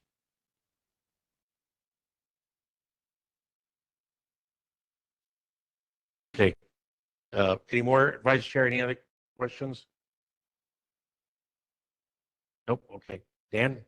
Okay, well, Mr. Albano, I am happy at least that my proposed changes to the signals are not, how shall I say, Not invade. rolled out. I think it is a safety improvement in addition to traffic efficiency. So I will send a note again to our council member and also to Director. Director Morton, yes. Yes, well, because I think it makes sense and I don't think it involves a whole lot of programming costs. If they say they need money, we can see what we can do it. Okay, briefly on another subject, number of our volunteers, myself included, have uprooted a bunch of invasive grass at the Palisades Community Park next to the Palisades Elementary School. And getting the grass composted, moved away, mulched or something. I have a collection of about 40 baseballs that I got there, which I'd be happy to donate to somebody. But yeah, no, they do need some help on getting rid of piles of grass that were, 4 feet high. Something faster than just letting them decompose. Sure. I didn't know. Yeah. From Department of Parks and Recreation. And it could be the green waste people somewhat, or I think they wanted mulch so that they can feed some of the trees that need some work. But anyway, it needs a little assistance from higher up. Thank you. Thank you, Member Smith. Guy? Keep on Okay, Rodney? advocating for sure. No Nanakai there, Mr. Inoue? Well, this was, I always have that Nanakai Street crosswalk, but I guess you guys are going to remove it? Am I sure? Nanakai? Is that the one with the, Oh, yeah, that's Nanakai and Waiman Home Road. yeah, Right, I mean, they have that sidewalk and I think it was the last board meeting that I mentioned that he witnessed somebody almost getting hit. So I kind of looked into that and I think from the intersection of Nanakai to Wanalua Road, about 80 feet. And somebody going 35 miles an hour, if they hit the brakes at that point, it takes the car approximately 60 to 70 feet to stop. But then when you put a driver behind that, and in real life situations like that, it takes an astounding 130 to 140 feet to stop. So you're gonna drag the pedestrian 60 to 80 feet. Stop. So we'll follow up with DTS. So you got to remove it. This was before COVID. When they used to call it smart streets before, not complete streets like now. Yes, we'll see what DTS has to say. Before COVID, Yeah. So don't forget. This is pre-COVID. if you guys don't remove it, there is a blinking cross sign down at the rail line. Yeah. Coming across to Sam's Club, the Twin Towers. So if they're not going to remove it, maybe something like that would help. If being ETS has been installed. very proud of those Yeah. new installations. Yeah, So something like that. it And makes then- sense to provide that there, then I'll suggest that. I was gonna ask you something about Halawa Stream, but I guess I have to go to the IAL board meeting on that. No, you can't. Chris, yeah. Well, I talked to Chris and, we just wanted, Halawa Stream on the Halawa housing side needs a heck of a cleanup. Alava was recently just cleared. So I'm gonna drive by there tomorrow. If yeah, that no tree is doubt. standing in the city middle of the, jurisdictions, yeah, They just cleaned it. We just cleaned it. all the way through Halava to went Nimitz. under sewer city's jurisdiction. Yeah. All the Without way to confidence, Nimitz. I can say that Yeah. we cleared Halava. All the way to Nimitz. If it's city jurisdiction, Yeah. yes. So there's no tree standing in the middle of the river. If it's city jurisdiction, yeah, I'm gonna check you on it. yeah, sure. All right. No, Yeah. Okay, all right. Any other questions, virtual? Seeing none. Community, any questions for Mr. Urbano? Oh, Dan, one more? I think between the city and Hart, of course, they're the same.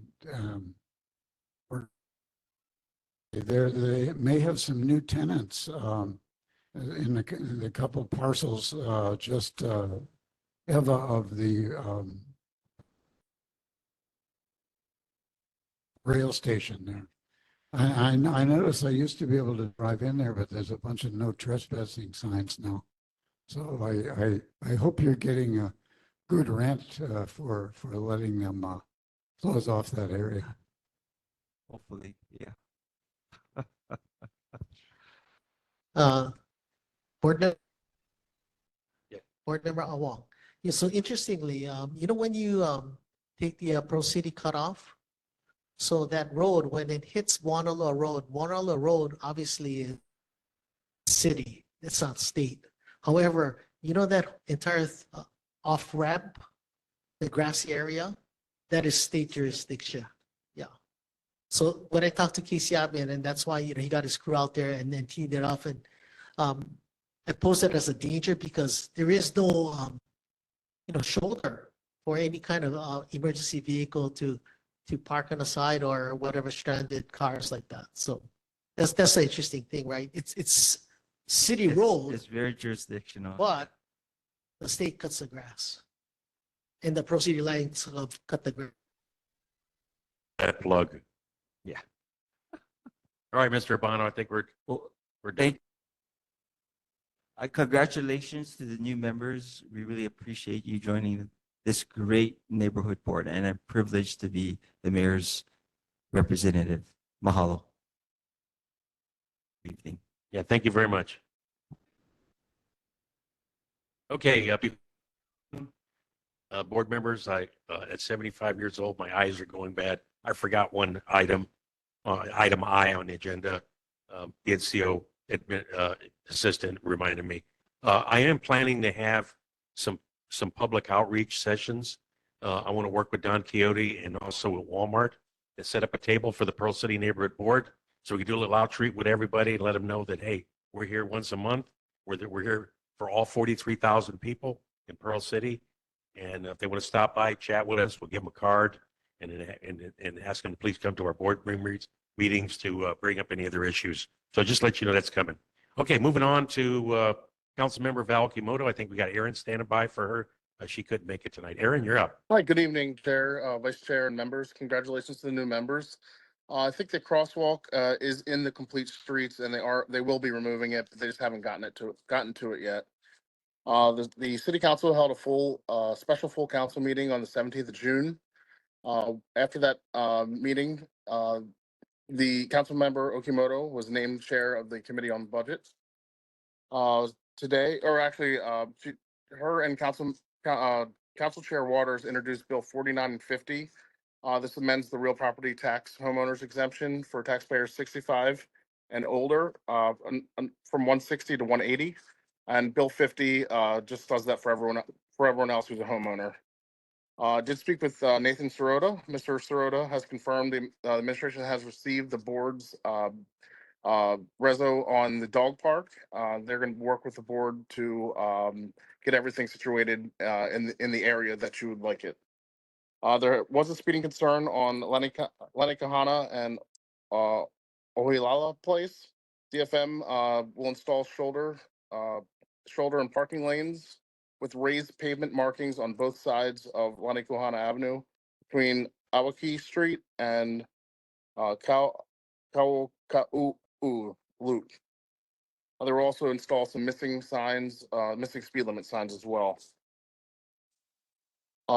We have been trying to work with DTS and as well as HPD on some speeding concerns in Kapapa Elementary School. We have asked them to install some rumble strips or speed humps to remind people to slow down in that school zone. We've also asked the Parks Division to cut the grass, overgrown grass at the Pearl City District Park. The supervisor is putting a crew together. They apologize. It should be within the next week, Monday through Wednesday. They do apologize because they have been short-staffed. And we will be introducing a resolution to honor Ken Suinaga by renaming the Pearl City District Pool after him because he's been such a great staple in the community for the last 59 years. That should wrap up my report. If you have any questions, I can take back. Okay. Board members, any questions for Aaron, for Councilmember Okimoto? Go ahead. Go ahead, guys. Hey, how's it going? Just like question, I see in the newsletter, you guys are on your way to opening the phase 2 of Skyline. No hiccups there. It should be on schedule. From everything that I've heard, yes. Awesome. Thank you. And that goes to the airport, as you know. I share any questions? Councilmember Okimoto's office. Okay, seeing none. Community, any questions? And just for the board, my term for the neighborhood commission has expired, and Councilmember Okimoto has submitted me for another term. So looks like I'll be on the commission for another 4 years. Okay, and thanks for her. Thank you. Like I need more volunteer stuff. Okay, moving on to, thank you, Aaron. And moving on to Mr. Jeff Hickman has waited very patiently. Thank you, Mr. Hickman. No, you know what? I love watching this system. I've never witnessed it before. And welcome to the new board member. So I love watching this level of government. I did have 2 questions that was asked last time. Board member Smith asked why high school students need to raise money for graduation instead of DOE paying for it. So I got a response from DOE. Graduation ceremonies are optional. Student activities and fees are needed to help cover a portion of the ceremony and expenses such as venue rental, transportation, rental of chairs, tents, all of that. So the parents are told at the beginning of the school year to assist. And so they do have the whole year to plan for it, but that is something that the school needs help and DOE needs help paying for. That's kind of why the students do have to raise money to assist for that. The more money they raise, the better locations they can go to. And if you've gone to past graduations, you can see the difference between venues based on the budget that they had that year. Oh, yeah. Okay, yeah, I need to check with you. Yeah, go ahead. Yeah, I mean, there are very large differences in let's say the quality of the graduation ceremonies and venues between high schools. So it seems to me, though, well, my opinion is that DOE should provide good graduation ceremonies for every high school. We'll pursue that later. Thank you. No, I will bring that up and just let them know that that's a concern. I can do that, sir. Question 2 is from board member Awang. But the CDC not recommended, this is from May. The CDC not recommending COVID vaccine anymore for healthy children. What is DOH recommending for COVID and what about measles? I got great stats from DOH. And the number one thing is DOH encourages everyone age 6 and older to get vaccinated for COVID. And I have stats on that. I'll send it to Chairman Vare. I can post and share, but really good stats. Talked about the people who are more susceptible to getting it are more important than they need that vaccination. And for measles, if you suspect you have measles, it's important to call ahead of your healthcare provider, but DOH urges all residents, particularly parents, to ensure their children are up to date. So DOH is very supportive of the vaccines here in Hawaii. Yeah, Mr. Jeff, on that line, are we still requiring students going to the intermediate level to get a physical and all the vaccination shots before they enter the school year? I think the vaccinations are yes, but I can check on the physicals and I can confirm both of those for you. Okay? And on the graduation side, I had a lot of parents, not a lot, but a few were asking, whatever happened to having the graduations at the high school fields, because some of them, sometimes when they went down to the convention center, oh boy, they had a wonderful time down there. So, it's a little bit of a chaos. It was good on the fields. Yeah. Convention center is nice. Yeah. It's good on the field. So Yeah. why are we going away from the Yeah, fields? so and then also too, I guess with the upcoming repairs to the convention center, will they be going back to their respective fields or high Yeah. schools? Or will the convention center construction affect graduation? Sorry, I'm not a fast typer, so I'm typing all this in. Sorry, yeah, if I may, just, as a, 2010s, 2017 graduate of Pearl City, I know especially for student activities, it's students and teachers from the start of the year that choose venue. And I was one of the pushers who was like, hey, let's put it back to Pearl City High School. But the biggest concern was always capacity. And I know, convention center isn't ideal, but it is the convention center. It has the capacity for thousands of people. I know the high school, they're worried about traffic, that road being repaired, the parking lot. So I know that's a concern statewide, like, even, YNI now with their nice new field, having it there is also a concern, but, yeah, mahalo. And thank you for pointing out that it is student activities and, students that ultimately have to take that responsibility. Cool, thank you. Go Chargers. All right. Those are the two questions that I had to respond to. The update I wanted to give was everybody aware of that recent tsunami watch we had this past Saturday at 9 p.m.? Of course, everybody was up watching Netflix stuff at that time for the WNBA All-Star game. If you're not signed up for the alerts, get that link to the chair. You guys can get the same alerts that the governor gets and all of the emergency managers get, and it's from the Pacific Tsunami Warning Center. You can sign up for it, go right to your phone. Because if you weren't notified, you should have been. Now, that was only a watch. There's still a warning, and then there's evacuation. And so the concern for this one was, it was the exact same place near the Russia and Alaska Peninsula where a tsunami hit Hawaii in 1952, and it caused a lot of damage. Wave of water 11 feet high and washed inland a lot, caused lots of damage. So that's why as soon as they got that watch, it was kind of a big deal and a good practice that it went away 50 minutes later. So I don't know if you guys know, but we have lines of buoys between Russia and Hawaii, and we get the warning of the earthquake. We let everybody know possibility of a tsunami, and then we have lines of buoys, and if the buoys go up and down and tell us that a wave is coming, we get to know that, and then we switch to a warning, and then we do evacuations. The sirens go off, and we go into full gear, the city and county and the state, in preparation for the incoming tsunami. So we went from a watch to nothing, but it could have gone easily to a warning, and it could have been 2 feet tall, could have been 10, but just please be ready. Does everybody know when tsunami season is here in Hawaii? All year. All year. It's a scary question. But we're in hurricane season now. We're in wildfire season, but tsunami can happen anytime.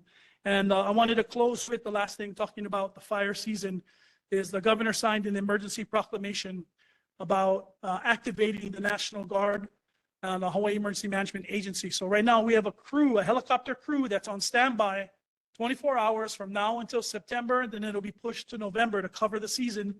That can respond within an hour if the counties need it. So the Guard and the state doesn't push forward to do any assistance unless the county, the mayor says, hey, we need help, or I think we might need help. they do anticipation. And we have great relationships with them, so it's really easy for them to ask for that. But the governor signed the emergency proclamation, so we do have that helicopter crew ready, and that just happened last week. Yes, sir.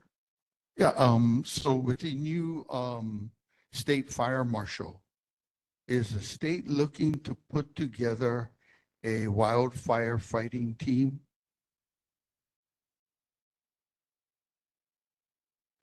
Yes. Yeah, because I think fires are not too much of a problem. But in the Mililani Malca fire, there was a little bit of a problem.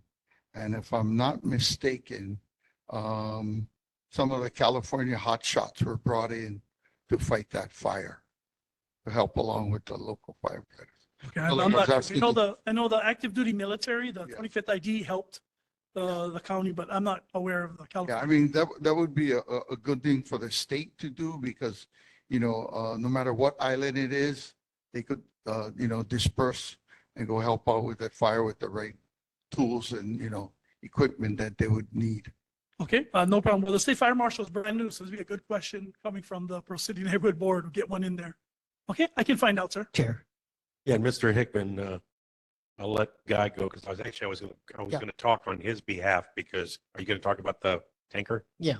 I'll So, go ahead. Board Member Wong, yeah, the California hotshots were brought down. Maybe about close to 8 to a dozen.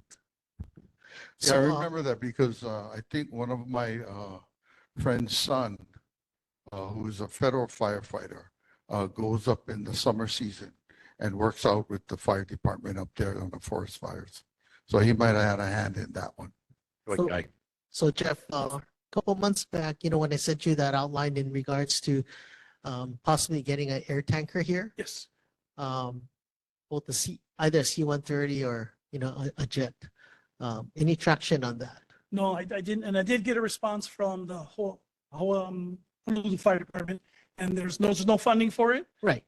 So it needs to be requested, but Right. right now, there's nothing on the horizon about asking for it or Okay, so that, legislation for it. so that's why I said that same thing. Actually, I sent the request to Nestor Garcia first. But AI told me, put the governor noted also. That's right. So now there's a sense of responsibility because they are put on notice. Okay, I will pass that on again, sir. I have your email too. Yeah, Mr. Hickman, if you really take a look at this situation, we already have C-130s with the Coast Guard at Calileo. You have the whole entire logistics trail for a C-130 aircraft there. If the smart thing to do is to acquire a C-130 tanker, have an MOA because it's federal to federal, have them staged right there at Calileo.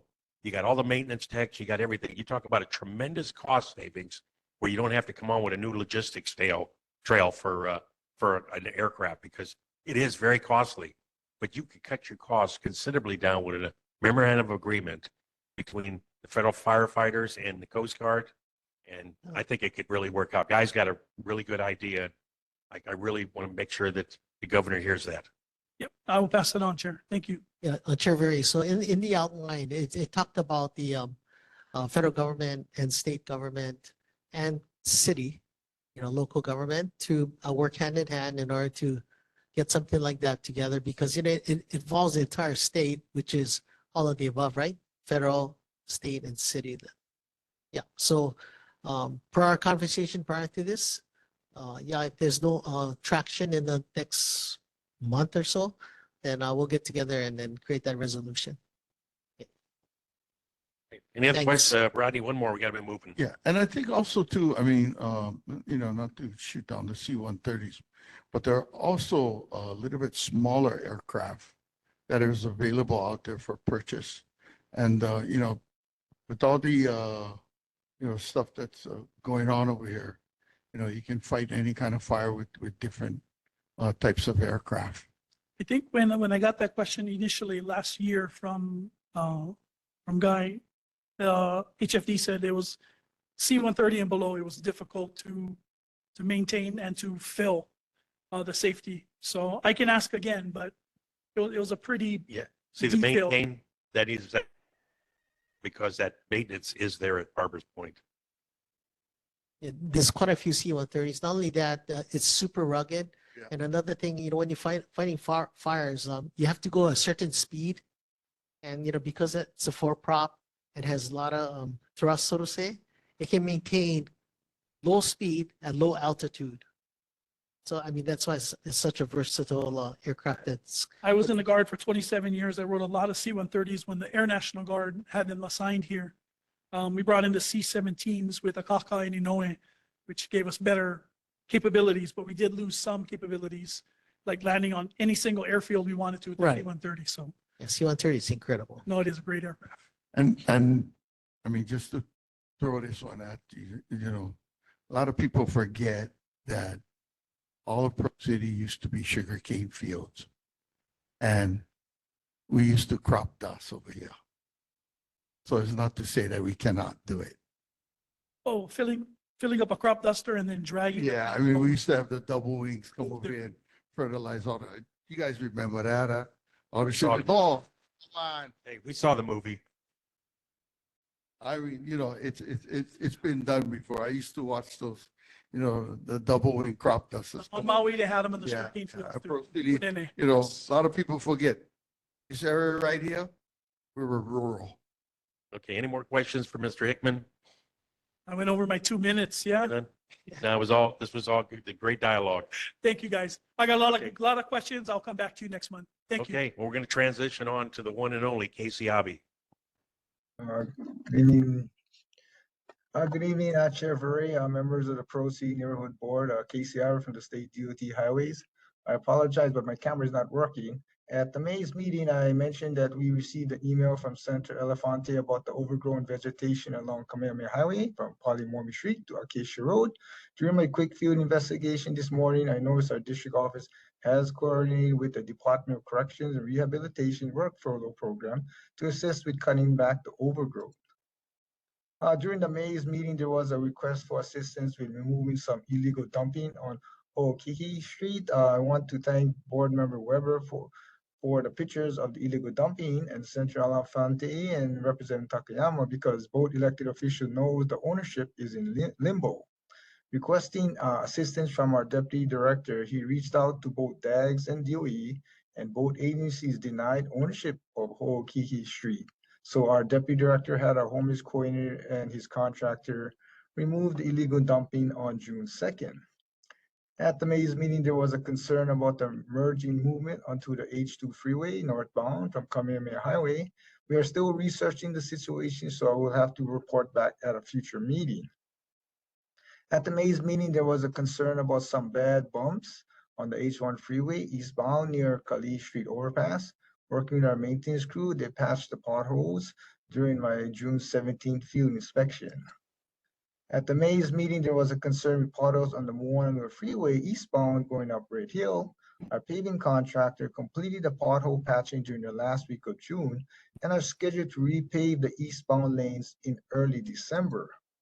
But during my quick field inspection this morning, I noticed 2 more potholes is starting to form, so I will work with our district office to have their contractor patch these new potholes. At the May's meeting, there was a concern about homeless encampments near the Pearl Highlands Transit Station, where the parking structure was supposed to be built. Per our homeless coordinator, HART has the jurisdiction over that area, while the Hawaii Homelands has jurisdiction of the Mauka side of Kamehameha Highway. Our homeless coordinator did relay this concern to HART and the Hawaiian Homelands, but the neighborhood board may want to ask their elected official to follow up with HART and the Hawaiian Homelands office. On May 28th, I received an email and pictures from Chair Vere concerning an abandoned vehicle on the 3rd Street near Sunset Memorial Park. Working with our maintenance crew, the vehicle was removed on June 10th. I apologize, but I don't have a picture of showing the car had been removed. On June 5th, we received an email from Senator Elefante about the overgrown vegetation and trash along the right lanes of the Pearl City off-ramp to Ho'omalu Street. Our deputy director got a maintenance crew to cut back the overgrowth and clean up the trash during my field inspection this morning. And finally, at a previous meeting, there was a suggestion to convert the 3rd lane, Kamehameha Highway going eastbound, into another left turn lane onto Acacia Road, where the 1st lane or the median lane would be designated a U-turn only. while the second and third lane would be the left turn lanes onto Acacia Road. As previously mentioned by our board member, installing a third left turn lane would require us to reduce the double left turn lane to a single left turn lane for motorists going into Home Depot because we do not have sufficient clearance space between vehicles making the simultaneously left turn movement into Home Depot and onto Acacia Road. But unfortunately, we currently do not have sufficient space on Acacia Road if two 18-wheel trucks or two buses make the simultaneous left turn movement from the second and third lane on Kamehameha Highway. This picture shows a large truck and bus may have a difficult time making a sharper left turn movement in order to provide sufficient space for the other large truck or bus to make the simultaneous left turn movement onto Acacia Road. We will need to relocate the existing sidewalk and redesign the intersection. Therefore, we cannot add a third left turn lane at this time. But if the neighborhood board wants to continue to pursue this idea, they can have their elected officials discuss this idea with our deputy director, since we will need funding to hire a consultant to do more detailed study and prepare the design package for construction. This concludes my report. I can take any questions at this time. Casey, thank you very much for a detailed report. All the good environmental improvements to our area. We got our new committee that's going to stand up, and Gaius is going to lead that. So he'll be keeping track of these things. But to get back, yes, I think we still have requirement for the 3 lanes. The timing is wrong right now. As we move forward, if we continue to be successful to move to Pearl City Post Office and we improve the westbound traffic and changing that intersection a little bit, I think we can accommodate those 3 left turn lanes and that inner one to be the U-turn. It's just the right time, right place. I think that's the only thing we can do. I can't. The board has really brainstormed this, and we can't think of anything else. But anyway, board members, any questions for Casey? Go ahead. Yeah, Casey, going back to that responsibility. So what portion of the transit station is HART authorized, and which part is Hawaiian Homelands? The Mauka side, you said, of Kamehameha Highway? The Mauka side, yes, is Mauka Hawaiian side. Homelands. And then HART takes over the rest of the old, where the a lot of us structure call is the old supposed to be. banana patch area. Yeah, that's where the parking structure was supposed to be constructed. Okay. So with that state turnaround, so HART is responsible for that turnaround that they're going to make, the double back to the rail station from the that's the H2. road. The road belongs to the state. It's just the area where you had a concern about the homeless. Belongs to HART. Yes. Okay, cool. Hey, board members, any other questions? Seeing none here, virtual? Seeing none, community, any questions? All right, Casey, thank you. We'll see you next month. Sure. Thank you. Okay, moving on to the state legislature. Anybody representing Glen Wakai? Senator Glen Wakai? Okay, how about, again, and Senator Brandon Elefante could not be here tonight. You have something you want to bring up? Or just stand by the report? Okay, stand by the report. Good, we're reading it. Okay, moving on to Senator Henry Aquino. Anybody here for, yes, we do. We got Nate here. Hi, Nate. Aloha board members. Aloha Chair, Vice Chair Duran. Sorry, I'm starting again. I apologize. Aloha Chair Vere, Vice Chair Duran, board members. Nathaniel Ise representing Senator Aquino this evening. I did submit my reports, some are over on the table, and I did also provide some as well. With that being said, I stand by my report. Thank you. Okay, well, thank you very much. Any questions for Senator Aquino? Seeing none, community? Seeing none. Thank you. Mahalo. Okay, moving on to Representative Takayama. Welcome. Hi, Chair. Hi, board members. With your indulgence, Chair, I'd like to ask Representative Chun to come up because in expressing our congratulations to the new members, on the board, we actually have certificates from the State House of Representatives. to Oh, well, thank you present so to them. much. So if I call up Gaius and Ryan and Michael real quick. we'll, Yeah, thank you so much.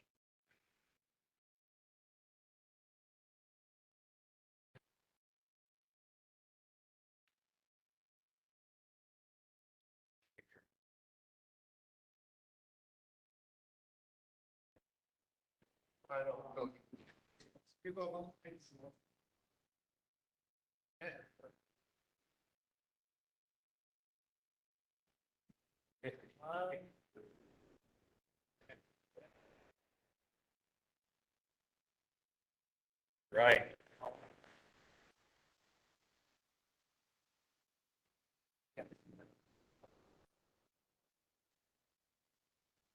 Thank you. Thank you, Chair, for allowing us to do that. Or you might as well stand up there with them, right? It's a ditto. Let's see. I passed out, I have available copies of my newsletter that talks about this past session.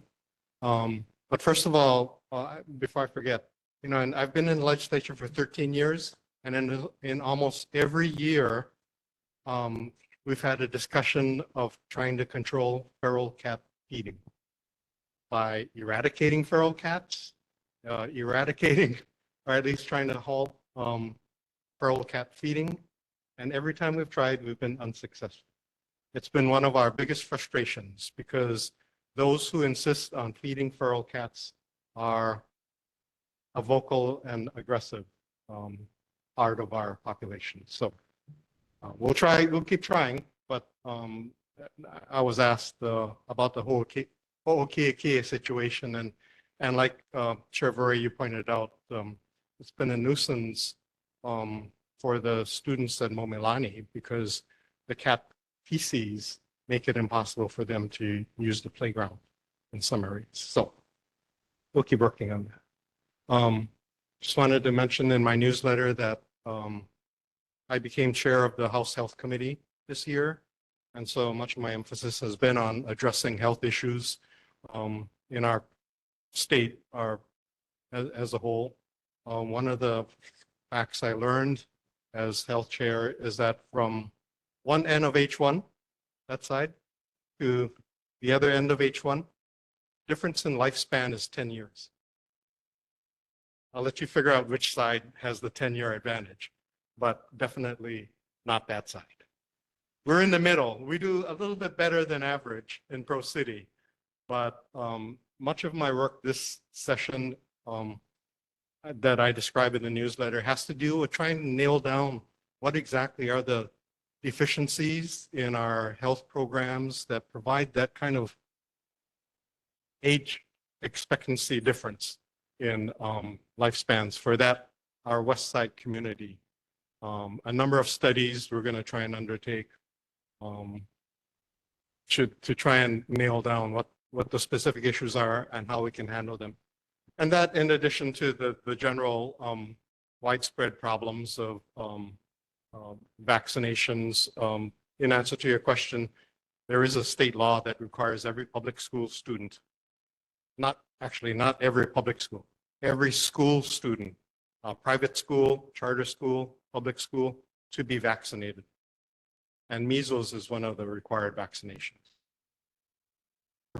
Big concerns is that when the vaccination rate for measles falls below 95%, there's a threat of community-wide epidemic.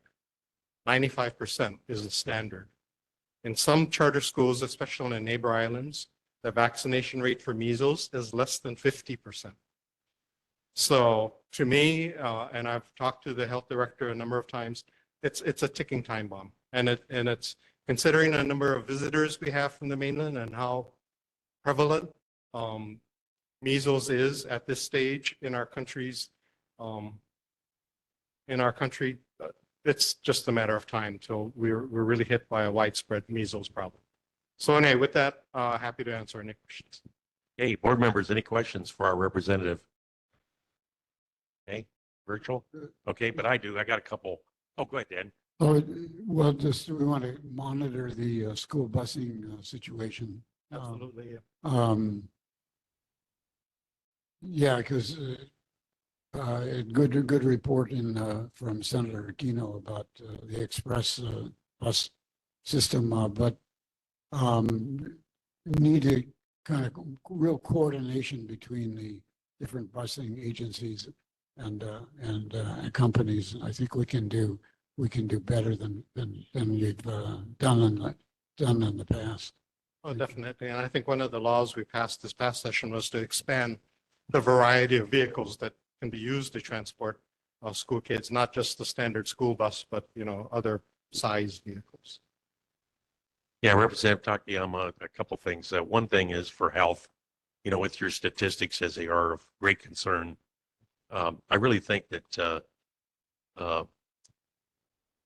intentional noise with boom boxes, loud exhaust from vehicles, I think it's affecting a lot of people's health, especially the people that live along the H1, whether you're in Aiea, Pearl City, or Waipahu, and even along the H2 with all the racers that are going on.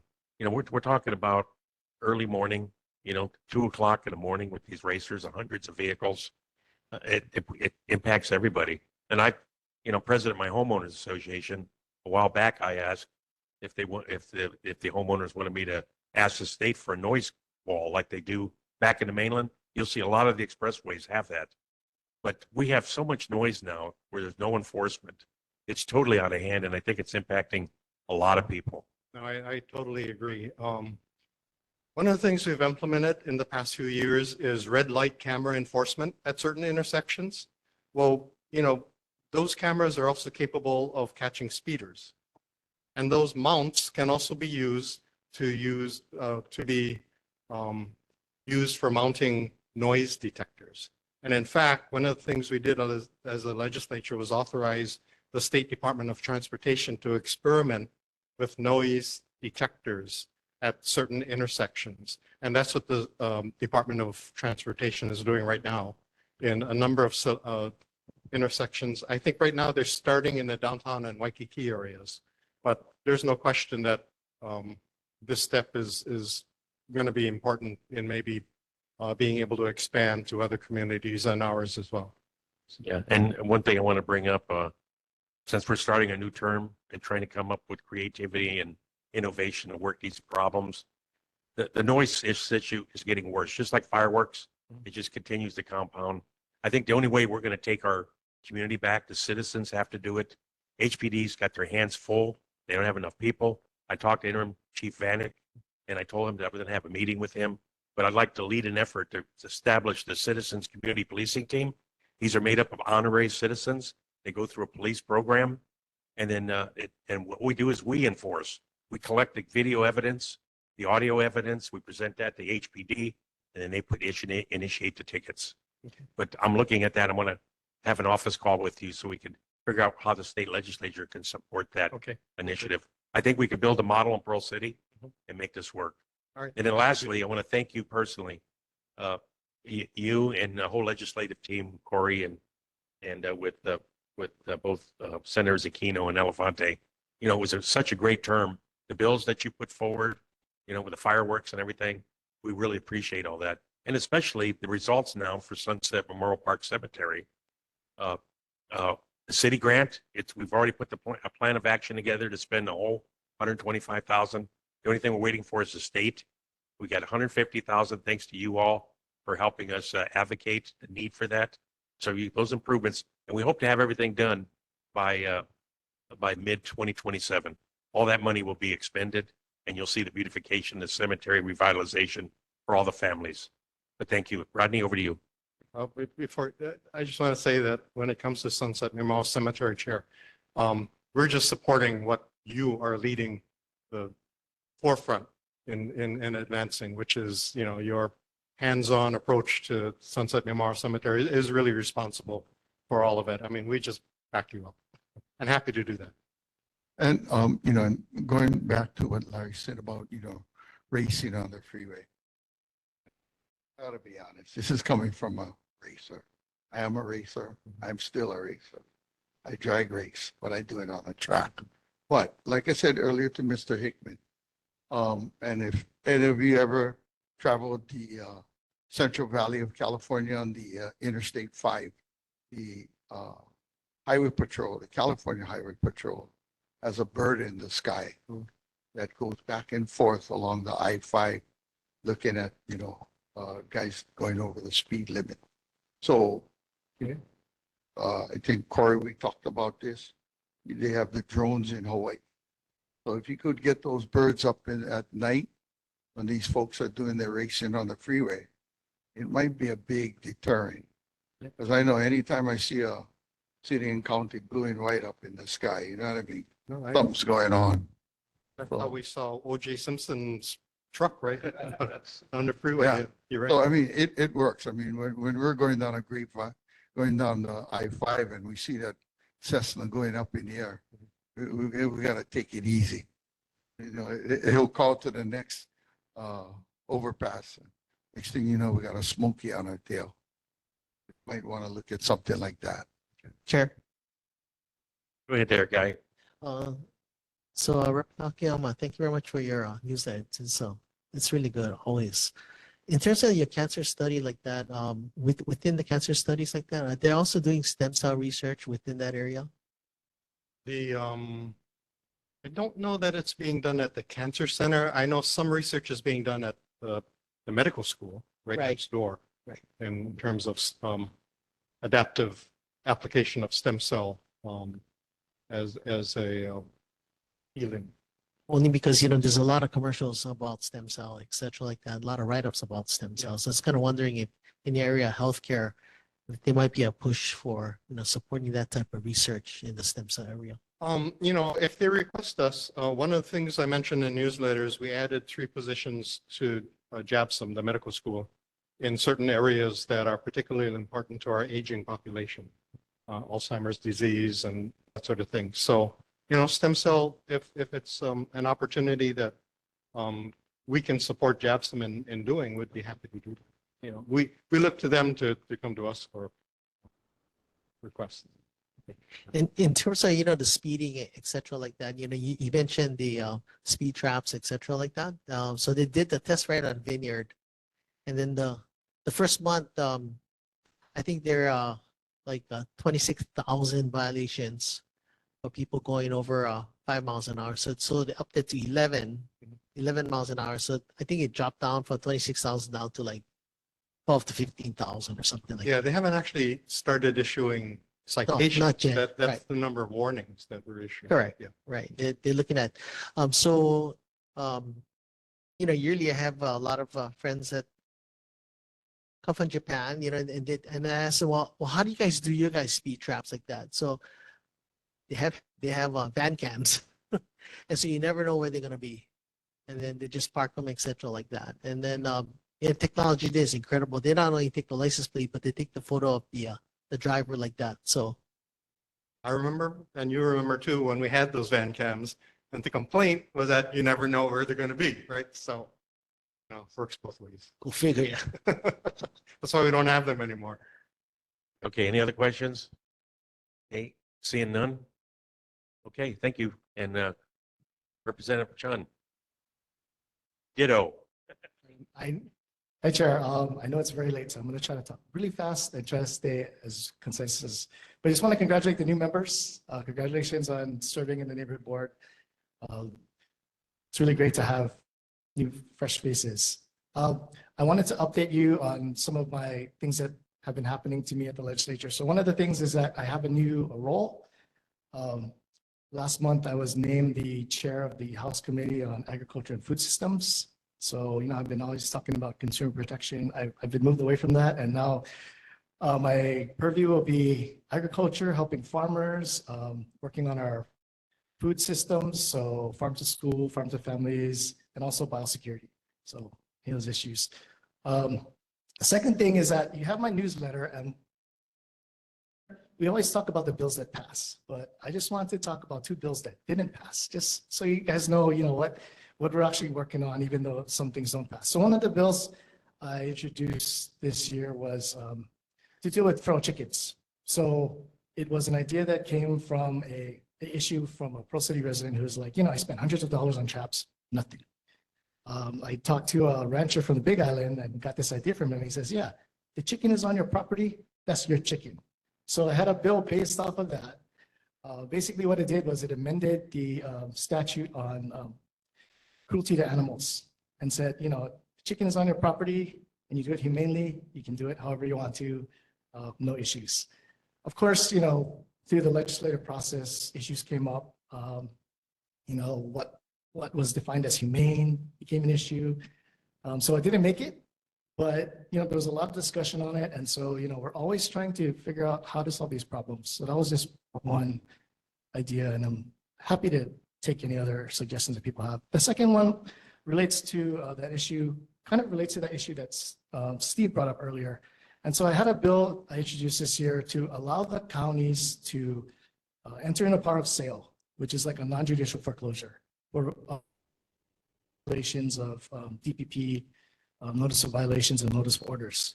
Because what I learned when I was at the city and also at the state is that the only thing that the city can non-judicially foreclose you on is not paying your property taxes. You can rack up millions of dollars of fines, and there's really no hammer at the end. So what I tried to do is say, hey, it was pretty much a sledgehammer saying, like, hey, you don't get your stuff in line, the city can come and take your property, which is kind of extreme. I took a lot of criticism for it, government overreach, and that wasn't the intent.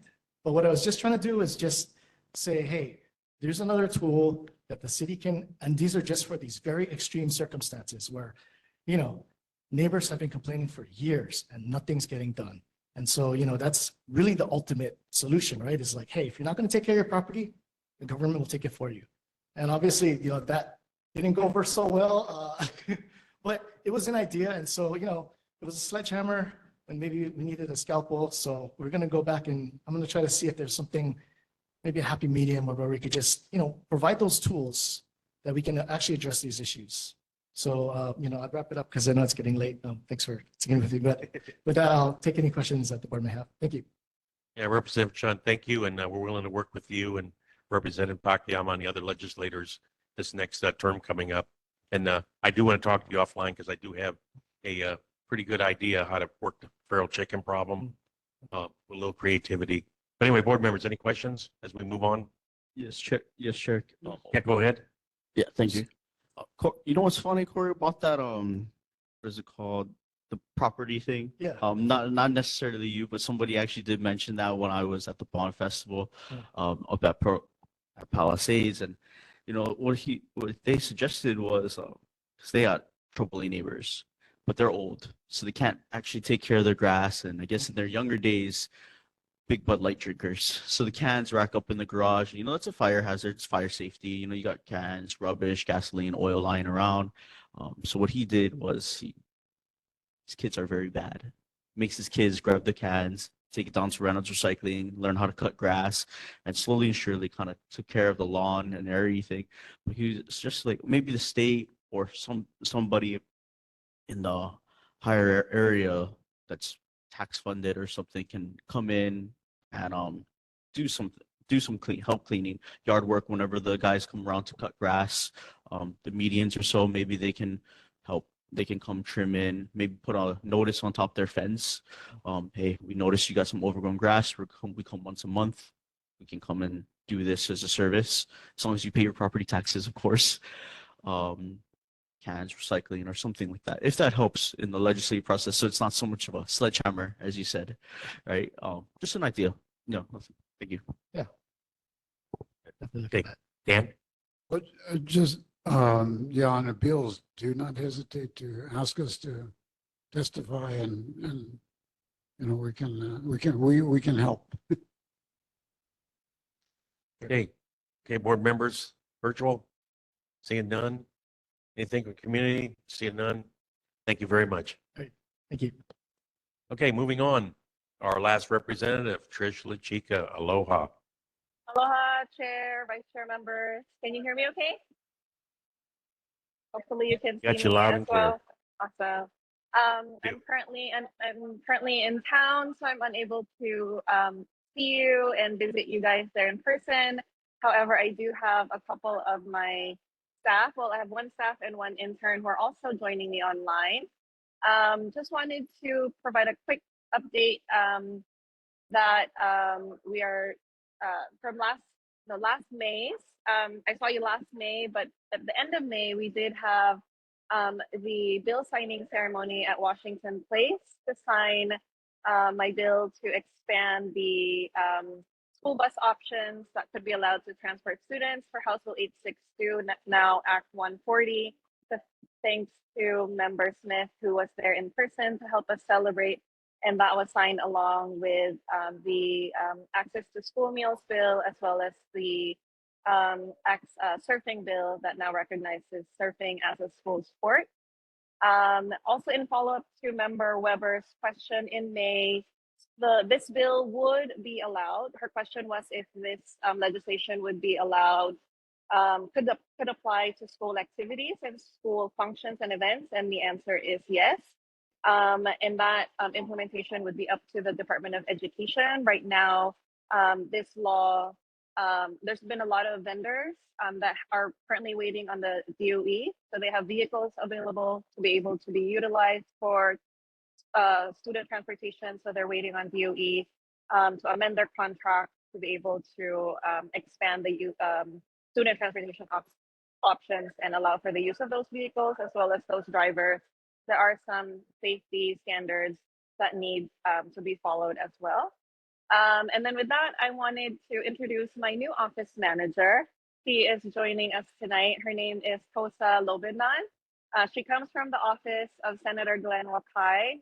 She was with him for a couple years, so she comes with experience at the legislature and also worked directly with Senator Elefante's office, and is very familiar with a lot of the issues of this district.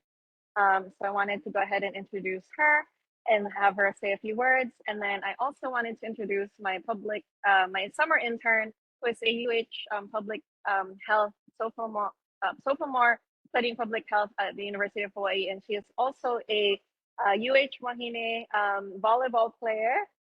She's on the team as an outside hitter, so we're very fortunate to have her, and her name is Stella Ariemi. And with that, she'll provide my report tonight, and we'll just keep it brief. There's just about 3 points that she'll be sharing. So Tosa, please go ahead and say hello. Thanks again, Chair. Thank you for the introduction, Representative. Good evening, Chair, returning and new members of the board. As stated, my name is Tosa Lobindan, and I am excited to be the new office manager for District 37.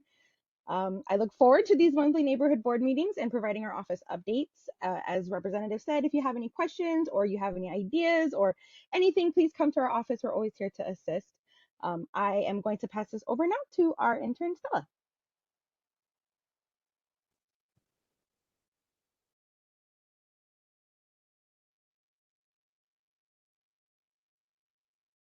My name is Stella.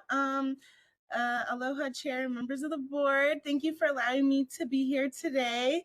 I copied and before we start, I copied and pasted our newsletter. But for the July 2025 updates, first, we're excited to announce that on June 25th, 2025, Governor Green signed into law HB 1231, Safe Routes to Schools, or SRTS, now Act 212. This law establishes the largest dedicated funding source for the Safe Routes to School program, which funds development of safe infrastructures such as crosswalks, bike lanes, and rapid flashing beacons within a 1-mile radius of public schools that would help students walk, bike, and roll to school safely.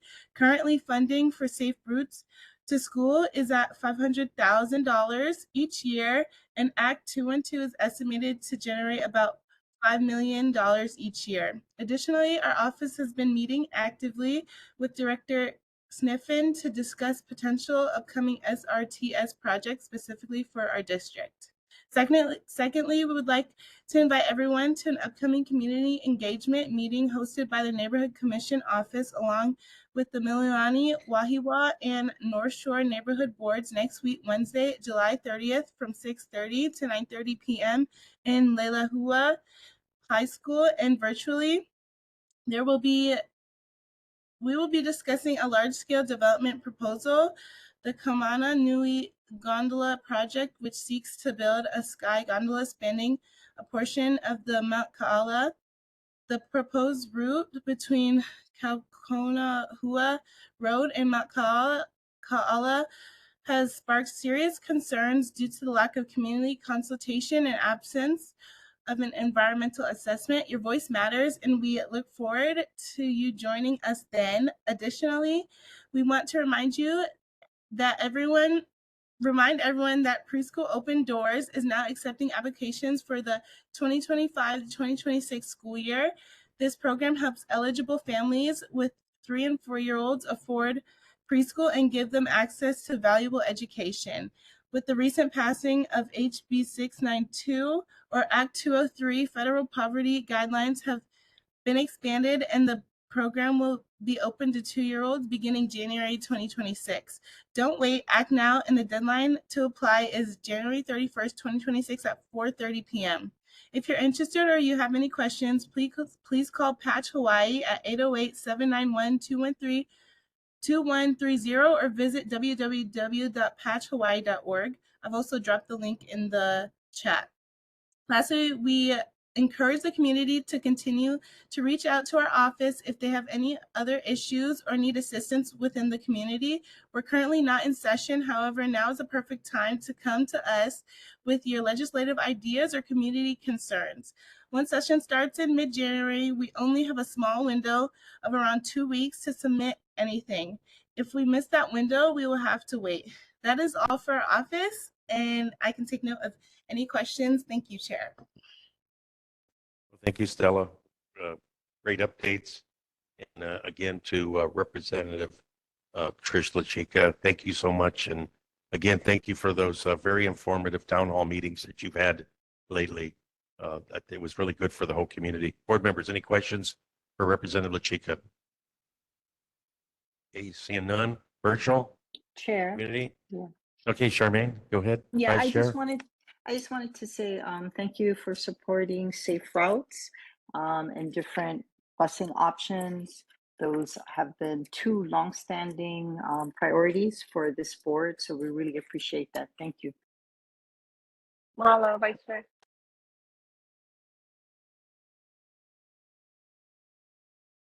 Anything more, Representative LaChica? Okay, we didn't hear anything. Okay, no other questions? Okay, thank you very much. Okay, moving on, staff, Mr. Garcia is not online. Moving on to Navy, we've got Ms. Chris Kanahara here for Joint Base Region, Pearl Harbor. Thank you.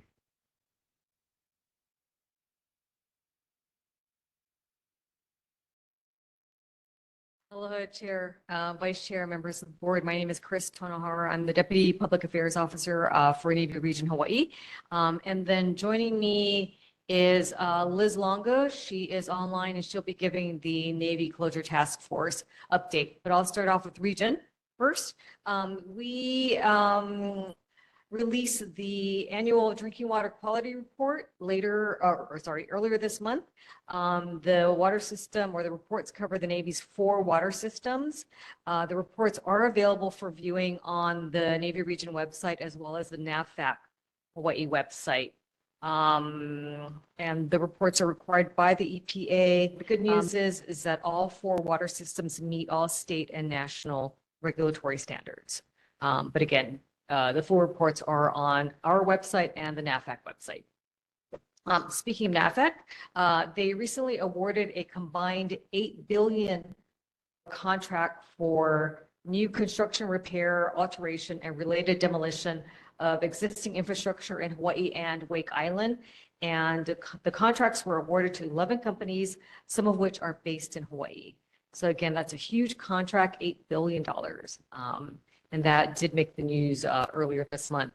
Our Saturday ship tours are continuing. We took a slight pause because of the increased security on Joint Base, but we have gotten the go-ahead to resume those. So our first tour is this Saturday. It's the USS Shiloh. And these are pier-side ship tours. So we take a small group onto the ship and the crew of the ship gives everyone a tour of this ship. And we've had board members on there for a couple of the ship tours. New board members, if you would like to attend, please let me know. Again, every Saturday, they are from 9 a.m. to 10:45. We've got the Frank Peterson, I think, scheduled next. We do also do community white boat tours. So these are the tours of Pearl Harbor. And we also make a stop at the USS Arizona. We have a tour scheduled for Friday. It's full, but if you want to get on the waiting list, let me know. We do them every other month. Our next tour will be in September. I'll let Chair Varay know in case anyone wants to join that tour. It's an after-hours tour, and it's just for the groups who we invite. And so it's a really nice opportunity to spend some quiet time on the Arizona Memorial without, other guests. It's just really an invitation-only tour. It lasts about an hour and a half. It's narrated by our historian, Jim Newman, who provides an excellent overview of Pearl Harbor and also the Arizona Memorial. So next one coming up in September. And then just in case you were tracking it, we did wrap up 3 days of public meetings on Kauai. This is for the draft EIS for Pacific Missile Range and also the Kokea Park Geological Observatory, which is a NASA facility. So we were able to share information, collect public feedback, and this is all part of the process related to the real estate negotiations with the state. And I'll turn it over to Liz. Thank you.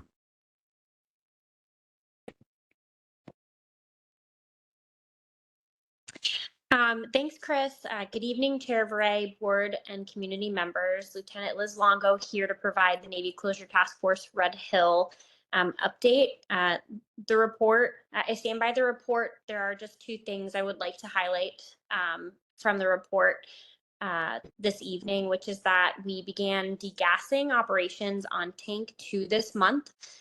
With Tank 2 degassing commencing, it is now the 7th tank out of 14 that are going to undergo ventilation, which is the first step of the tank cleaning process. And then lastly, I'd also love to highlight, please save the date for our upcoming quarterly open house, which is going to be held on August 20th from 5 to 7 p.m. at the Oahu Veterans Center. The open house is free and open to the public, so hope to see many of you there. Pending any questions, I stand by our report. Thank you, Chair and board members, for your time. Well, thank you, Lieutenant, for the updates, and also Chris. We really appreciate it, and appreciate the tours for the new board members. Please contact, and I'll turn it over to board member Guy. Oh, hi, Chris. Thank you very much for the report. Several years back, Pearl Harbor had an environmental type of cleanup, and what they did was they clams and so forth like that. How's that program coming along to do the cleanup? And I'm just trying to coincide that, with the Aloi Canal, where they're throwing Genki balls like that. So I'm not sure if Genki balls are an option for seawater or brackish water type of situation. A little bit different, although Aloi is brackish, yeah. That project was before my time, but I did do some research on it. It was a pilot project. I don't think it was that successful, if I remember correctly, for a number of reasons. I can get back to you with the reasons why it wasn't successful. But there is another oyster project that launched last year. It's a partnership with the University of Hawaii, where it's actually oyster propagation. So they are looking for oysters that they will then take back to the lab in Hilo to replicate and then ship them off to the mainland for cleaning purposes. But as far as the other, I don't believe it was successful. Because I remember the preliminary report, I think within 6 months a year, when that program got started, actually it was sort of successful, so to say. And then so I thought that, oh, as long as they keep it up, it's going to be good. And the reason why I say that is because I remember, I think within a year or two, we had lunch. We had a Lions Club luncheon, and then I was surprised to see really big OEO fish, bonefish, and actually had moi, which was like, it's like what? Usually moi is in whitewater, but I was surprised to see that much fish just swimming around, etc., like that. That seemed extremely healthy. So I thought that was in stride with the oyster and clam restoration. Yeah, I can look into that and, get back to you at the next board meeting with the, reasons why that project didn't continue. Because I remember on the boat tour, when they go on to the West Lock side like that, they exemplify the fact that the West Lock area is a breeding ground for a certain species of shark. Oh. Yeah, so I'm thinking to myself that must be kind of clean. I mean, so to say. Thanks. Yeah, thank you. I'll look into that. Okay, go ahead, Rodney. Hi, Chris. Is there, by the way, thank you for the information for Halawa Stream. Still gonna check them out though. Anyway,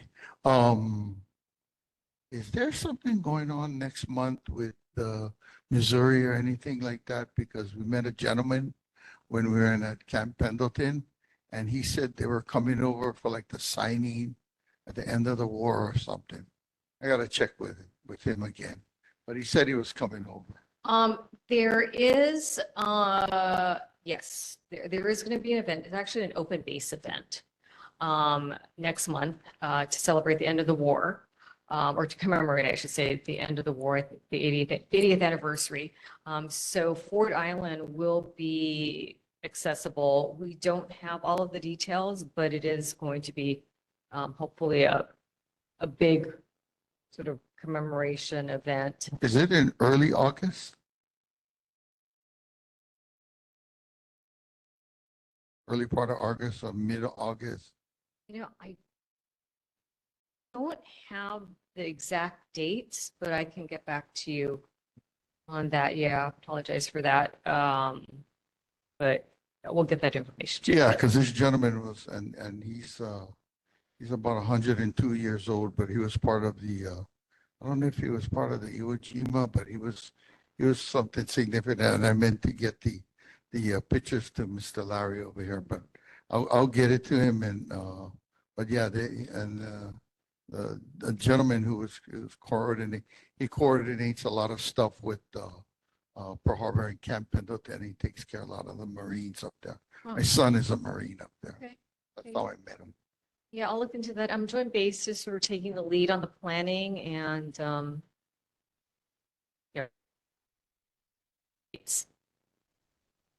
All right, board members, any other questions for Chris and staff? Seeing none and nobody in the community? Thank you. All right, thank you, Chris. And thank you for your patience being at the end of the agenda.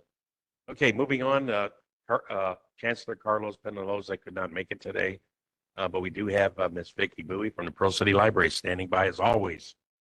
Hi, Vicky.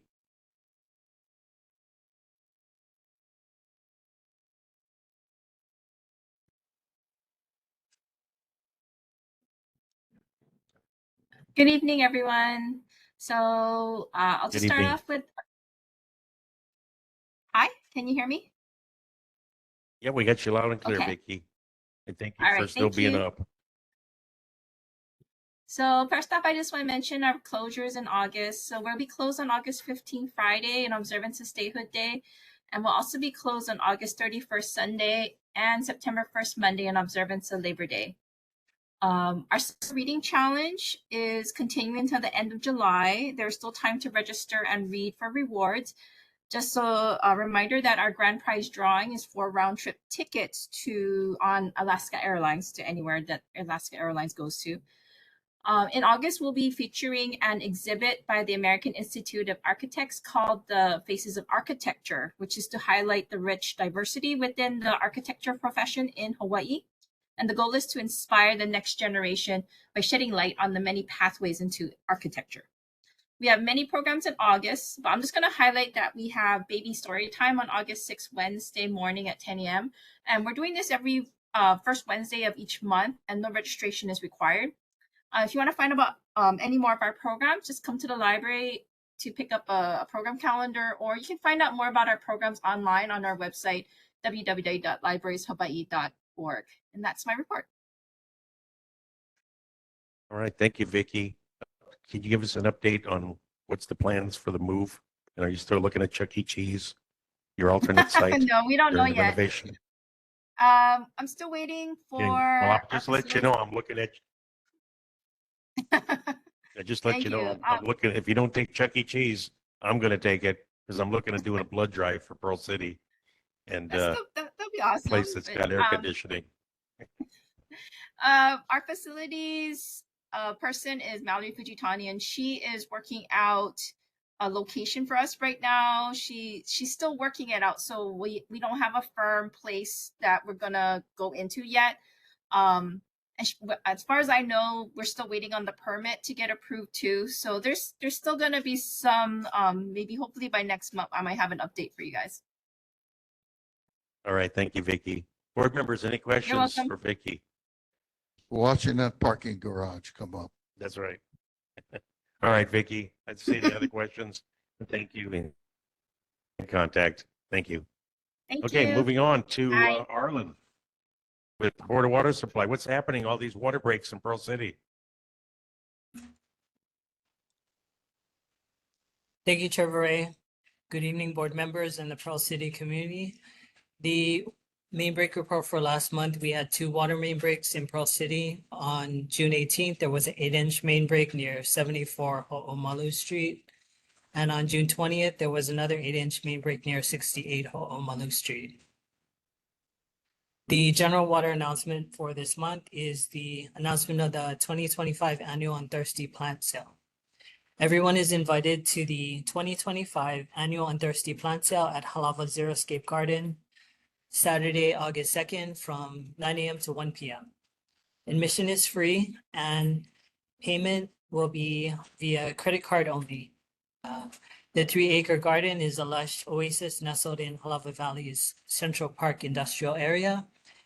And there's a live display of drought-tolerant and native plant varieties. You can park on Eva Anna Street and catch the free shuttle to the garden.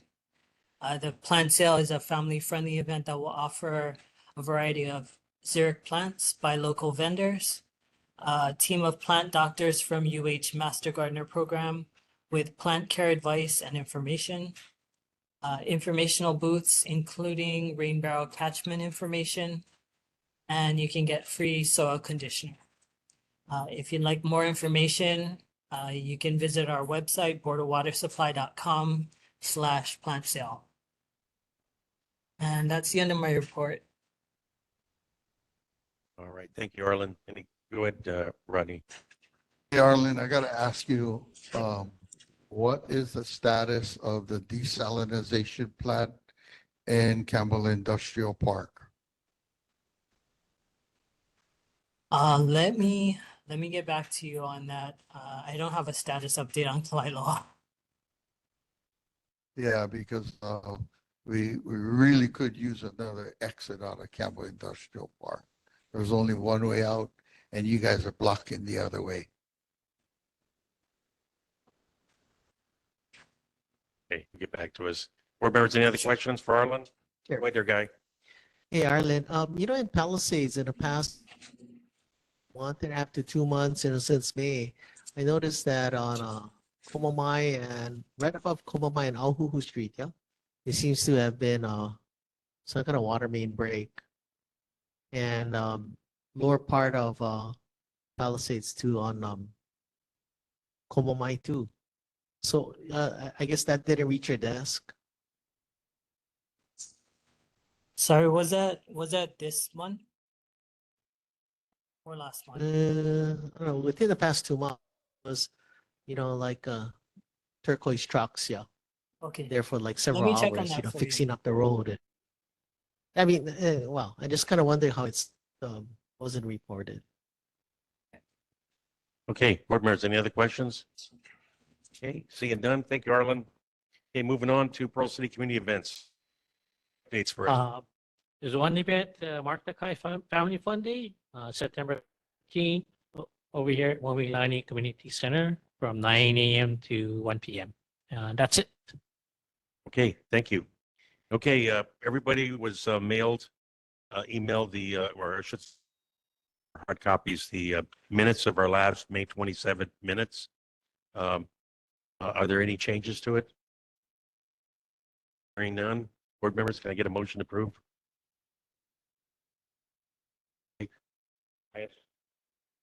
Second. Rodney, second. Okay. All in favor? Aye. Aye. Any nays?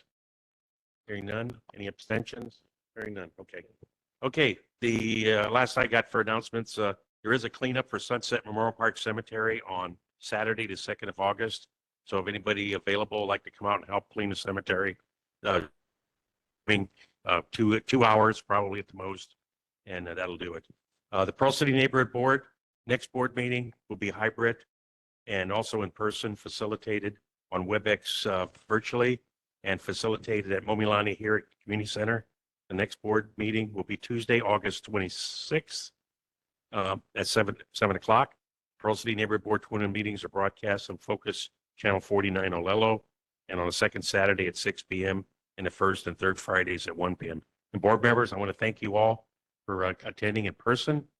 It does make a difference when you are in person, and also for virtually. Again, congratulations to everybody. And Charmaine, thank you, the best vice chair we could ever have, and appreciate it. And Tony, you've been so good on the secretary stuff for the minutes, so that's why it's been very simple. But you all have a great week next month, and you got your assignments now. Start doing some creative, innovative thinking. Let's start working some of these issues. And we heard them tonight, and I really think that we've got some solutions coming up. But thank you all, this meeting, and also Anson, our neighborhood commission, thank you, commission office, thank you for your support. We really appreciate it. This meeting is now adjourned.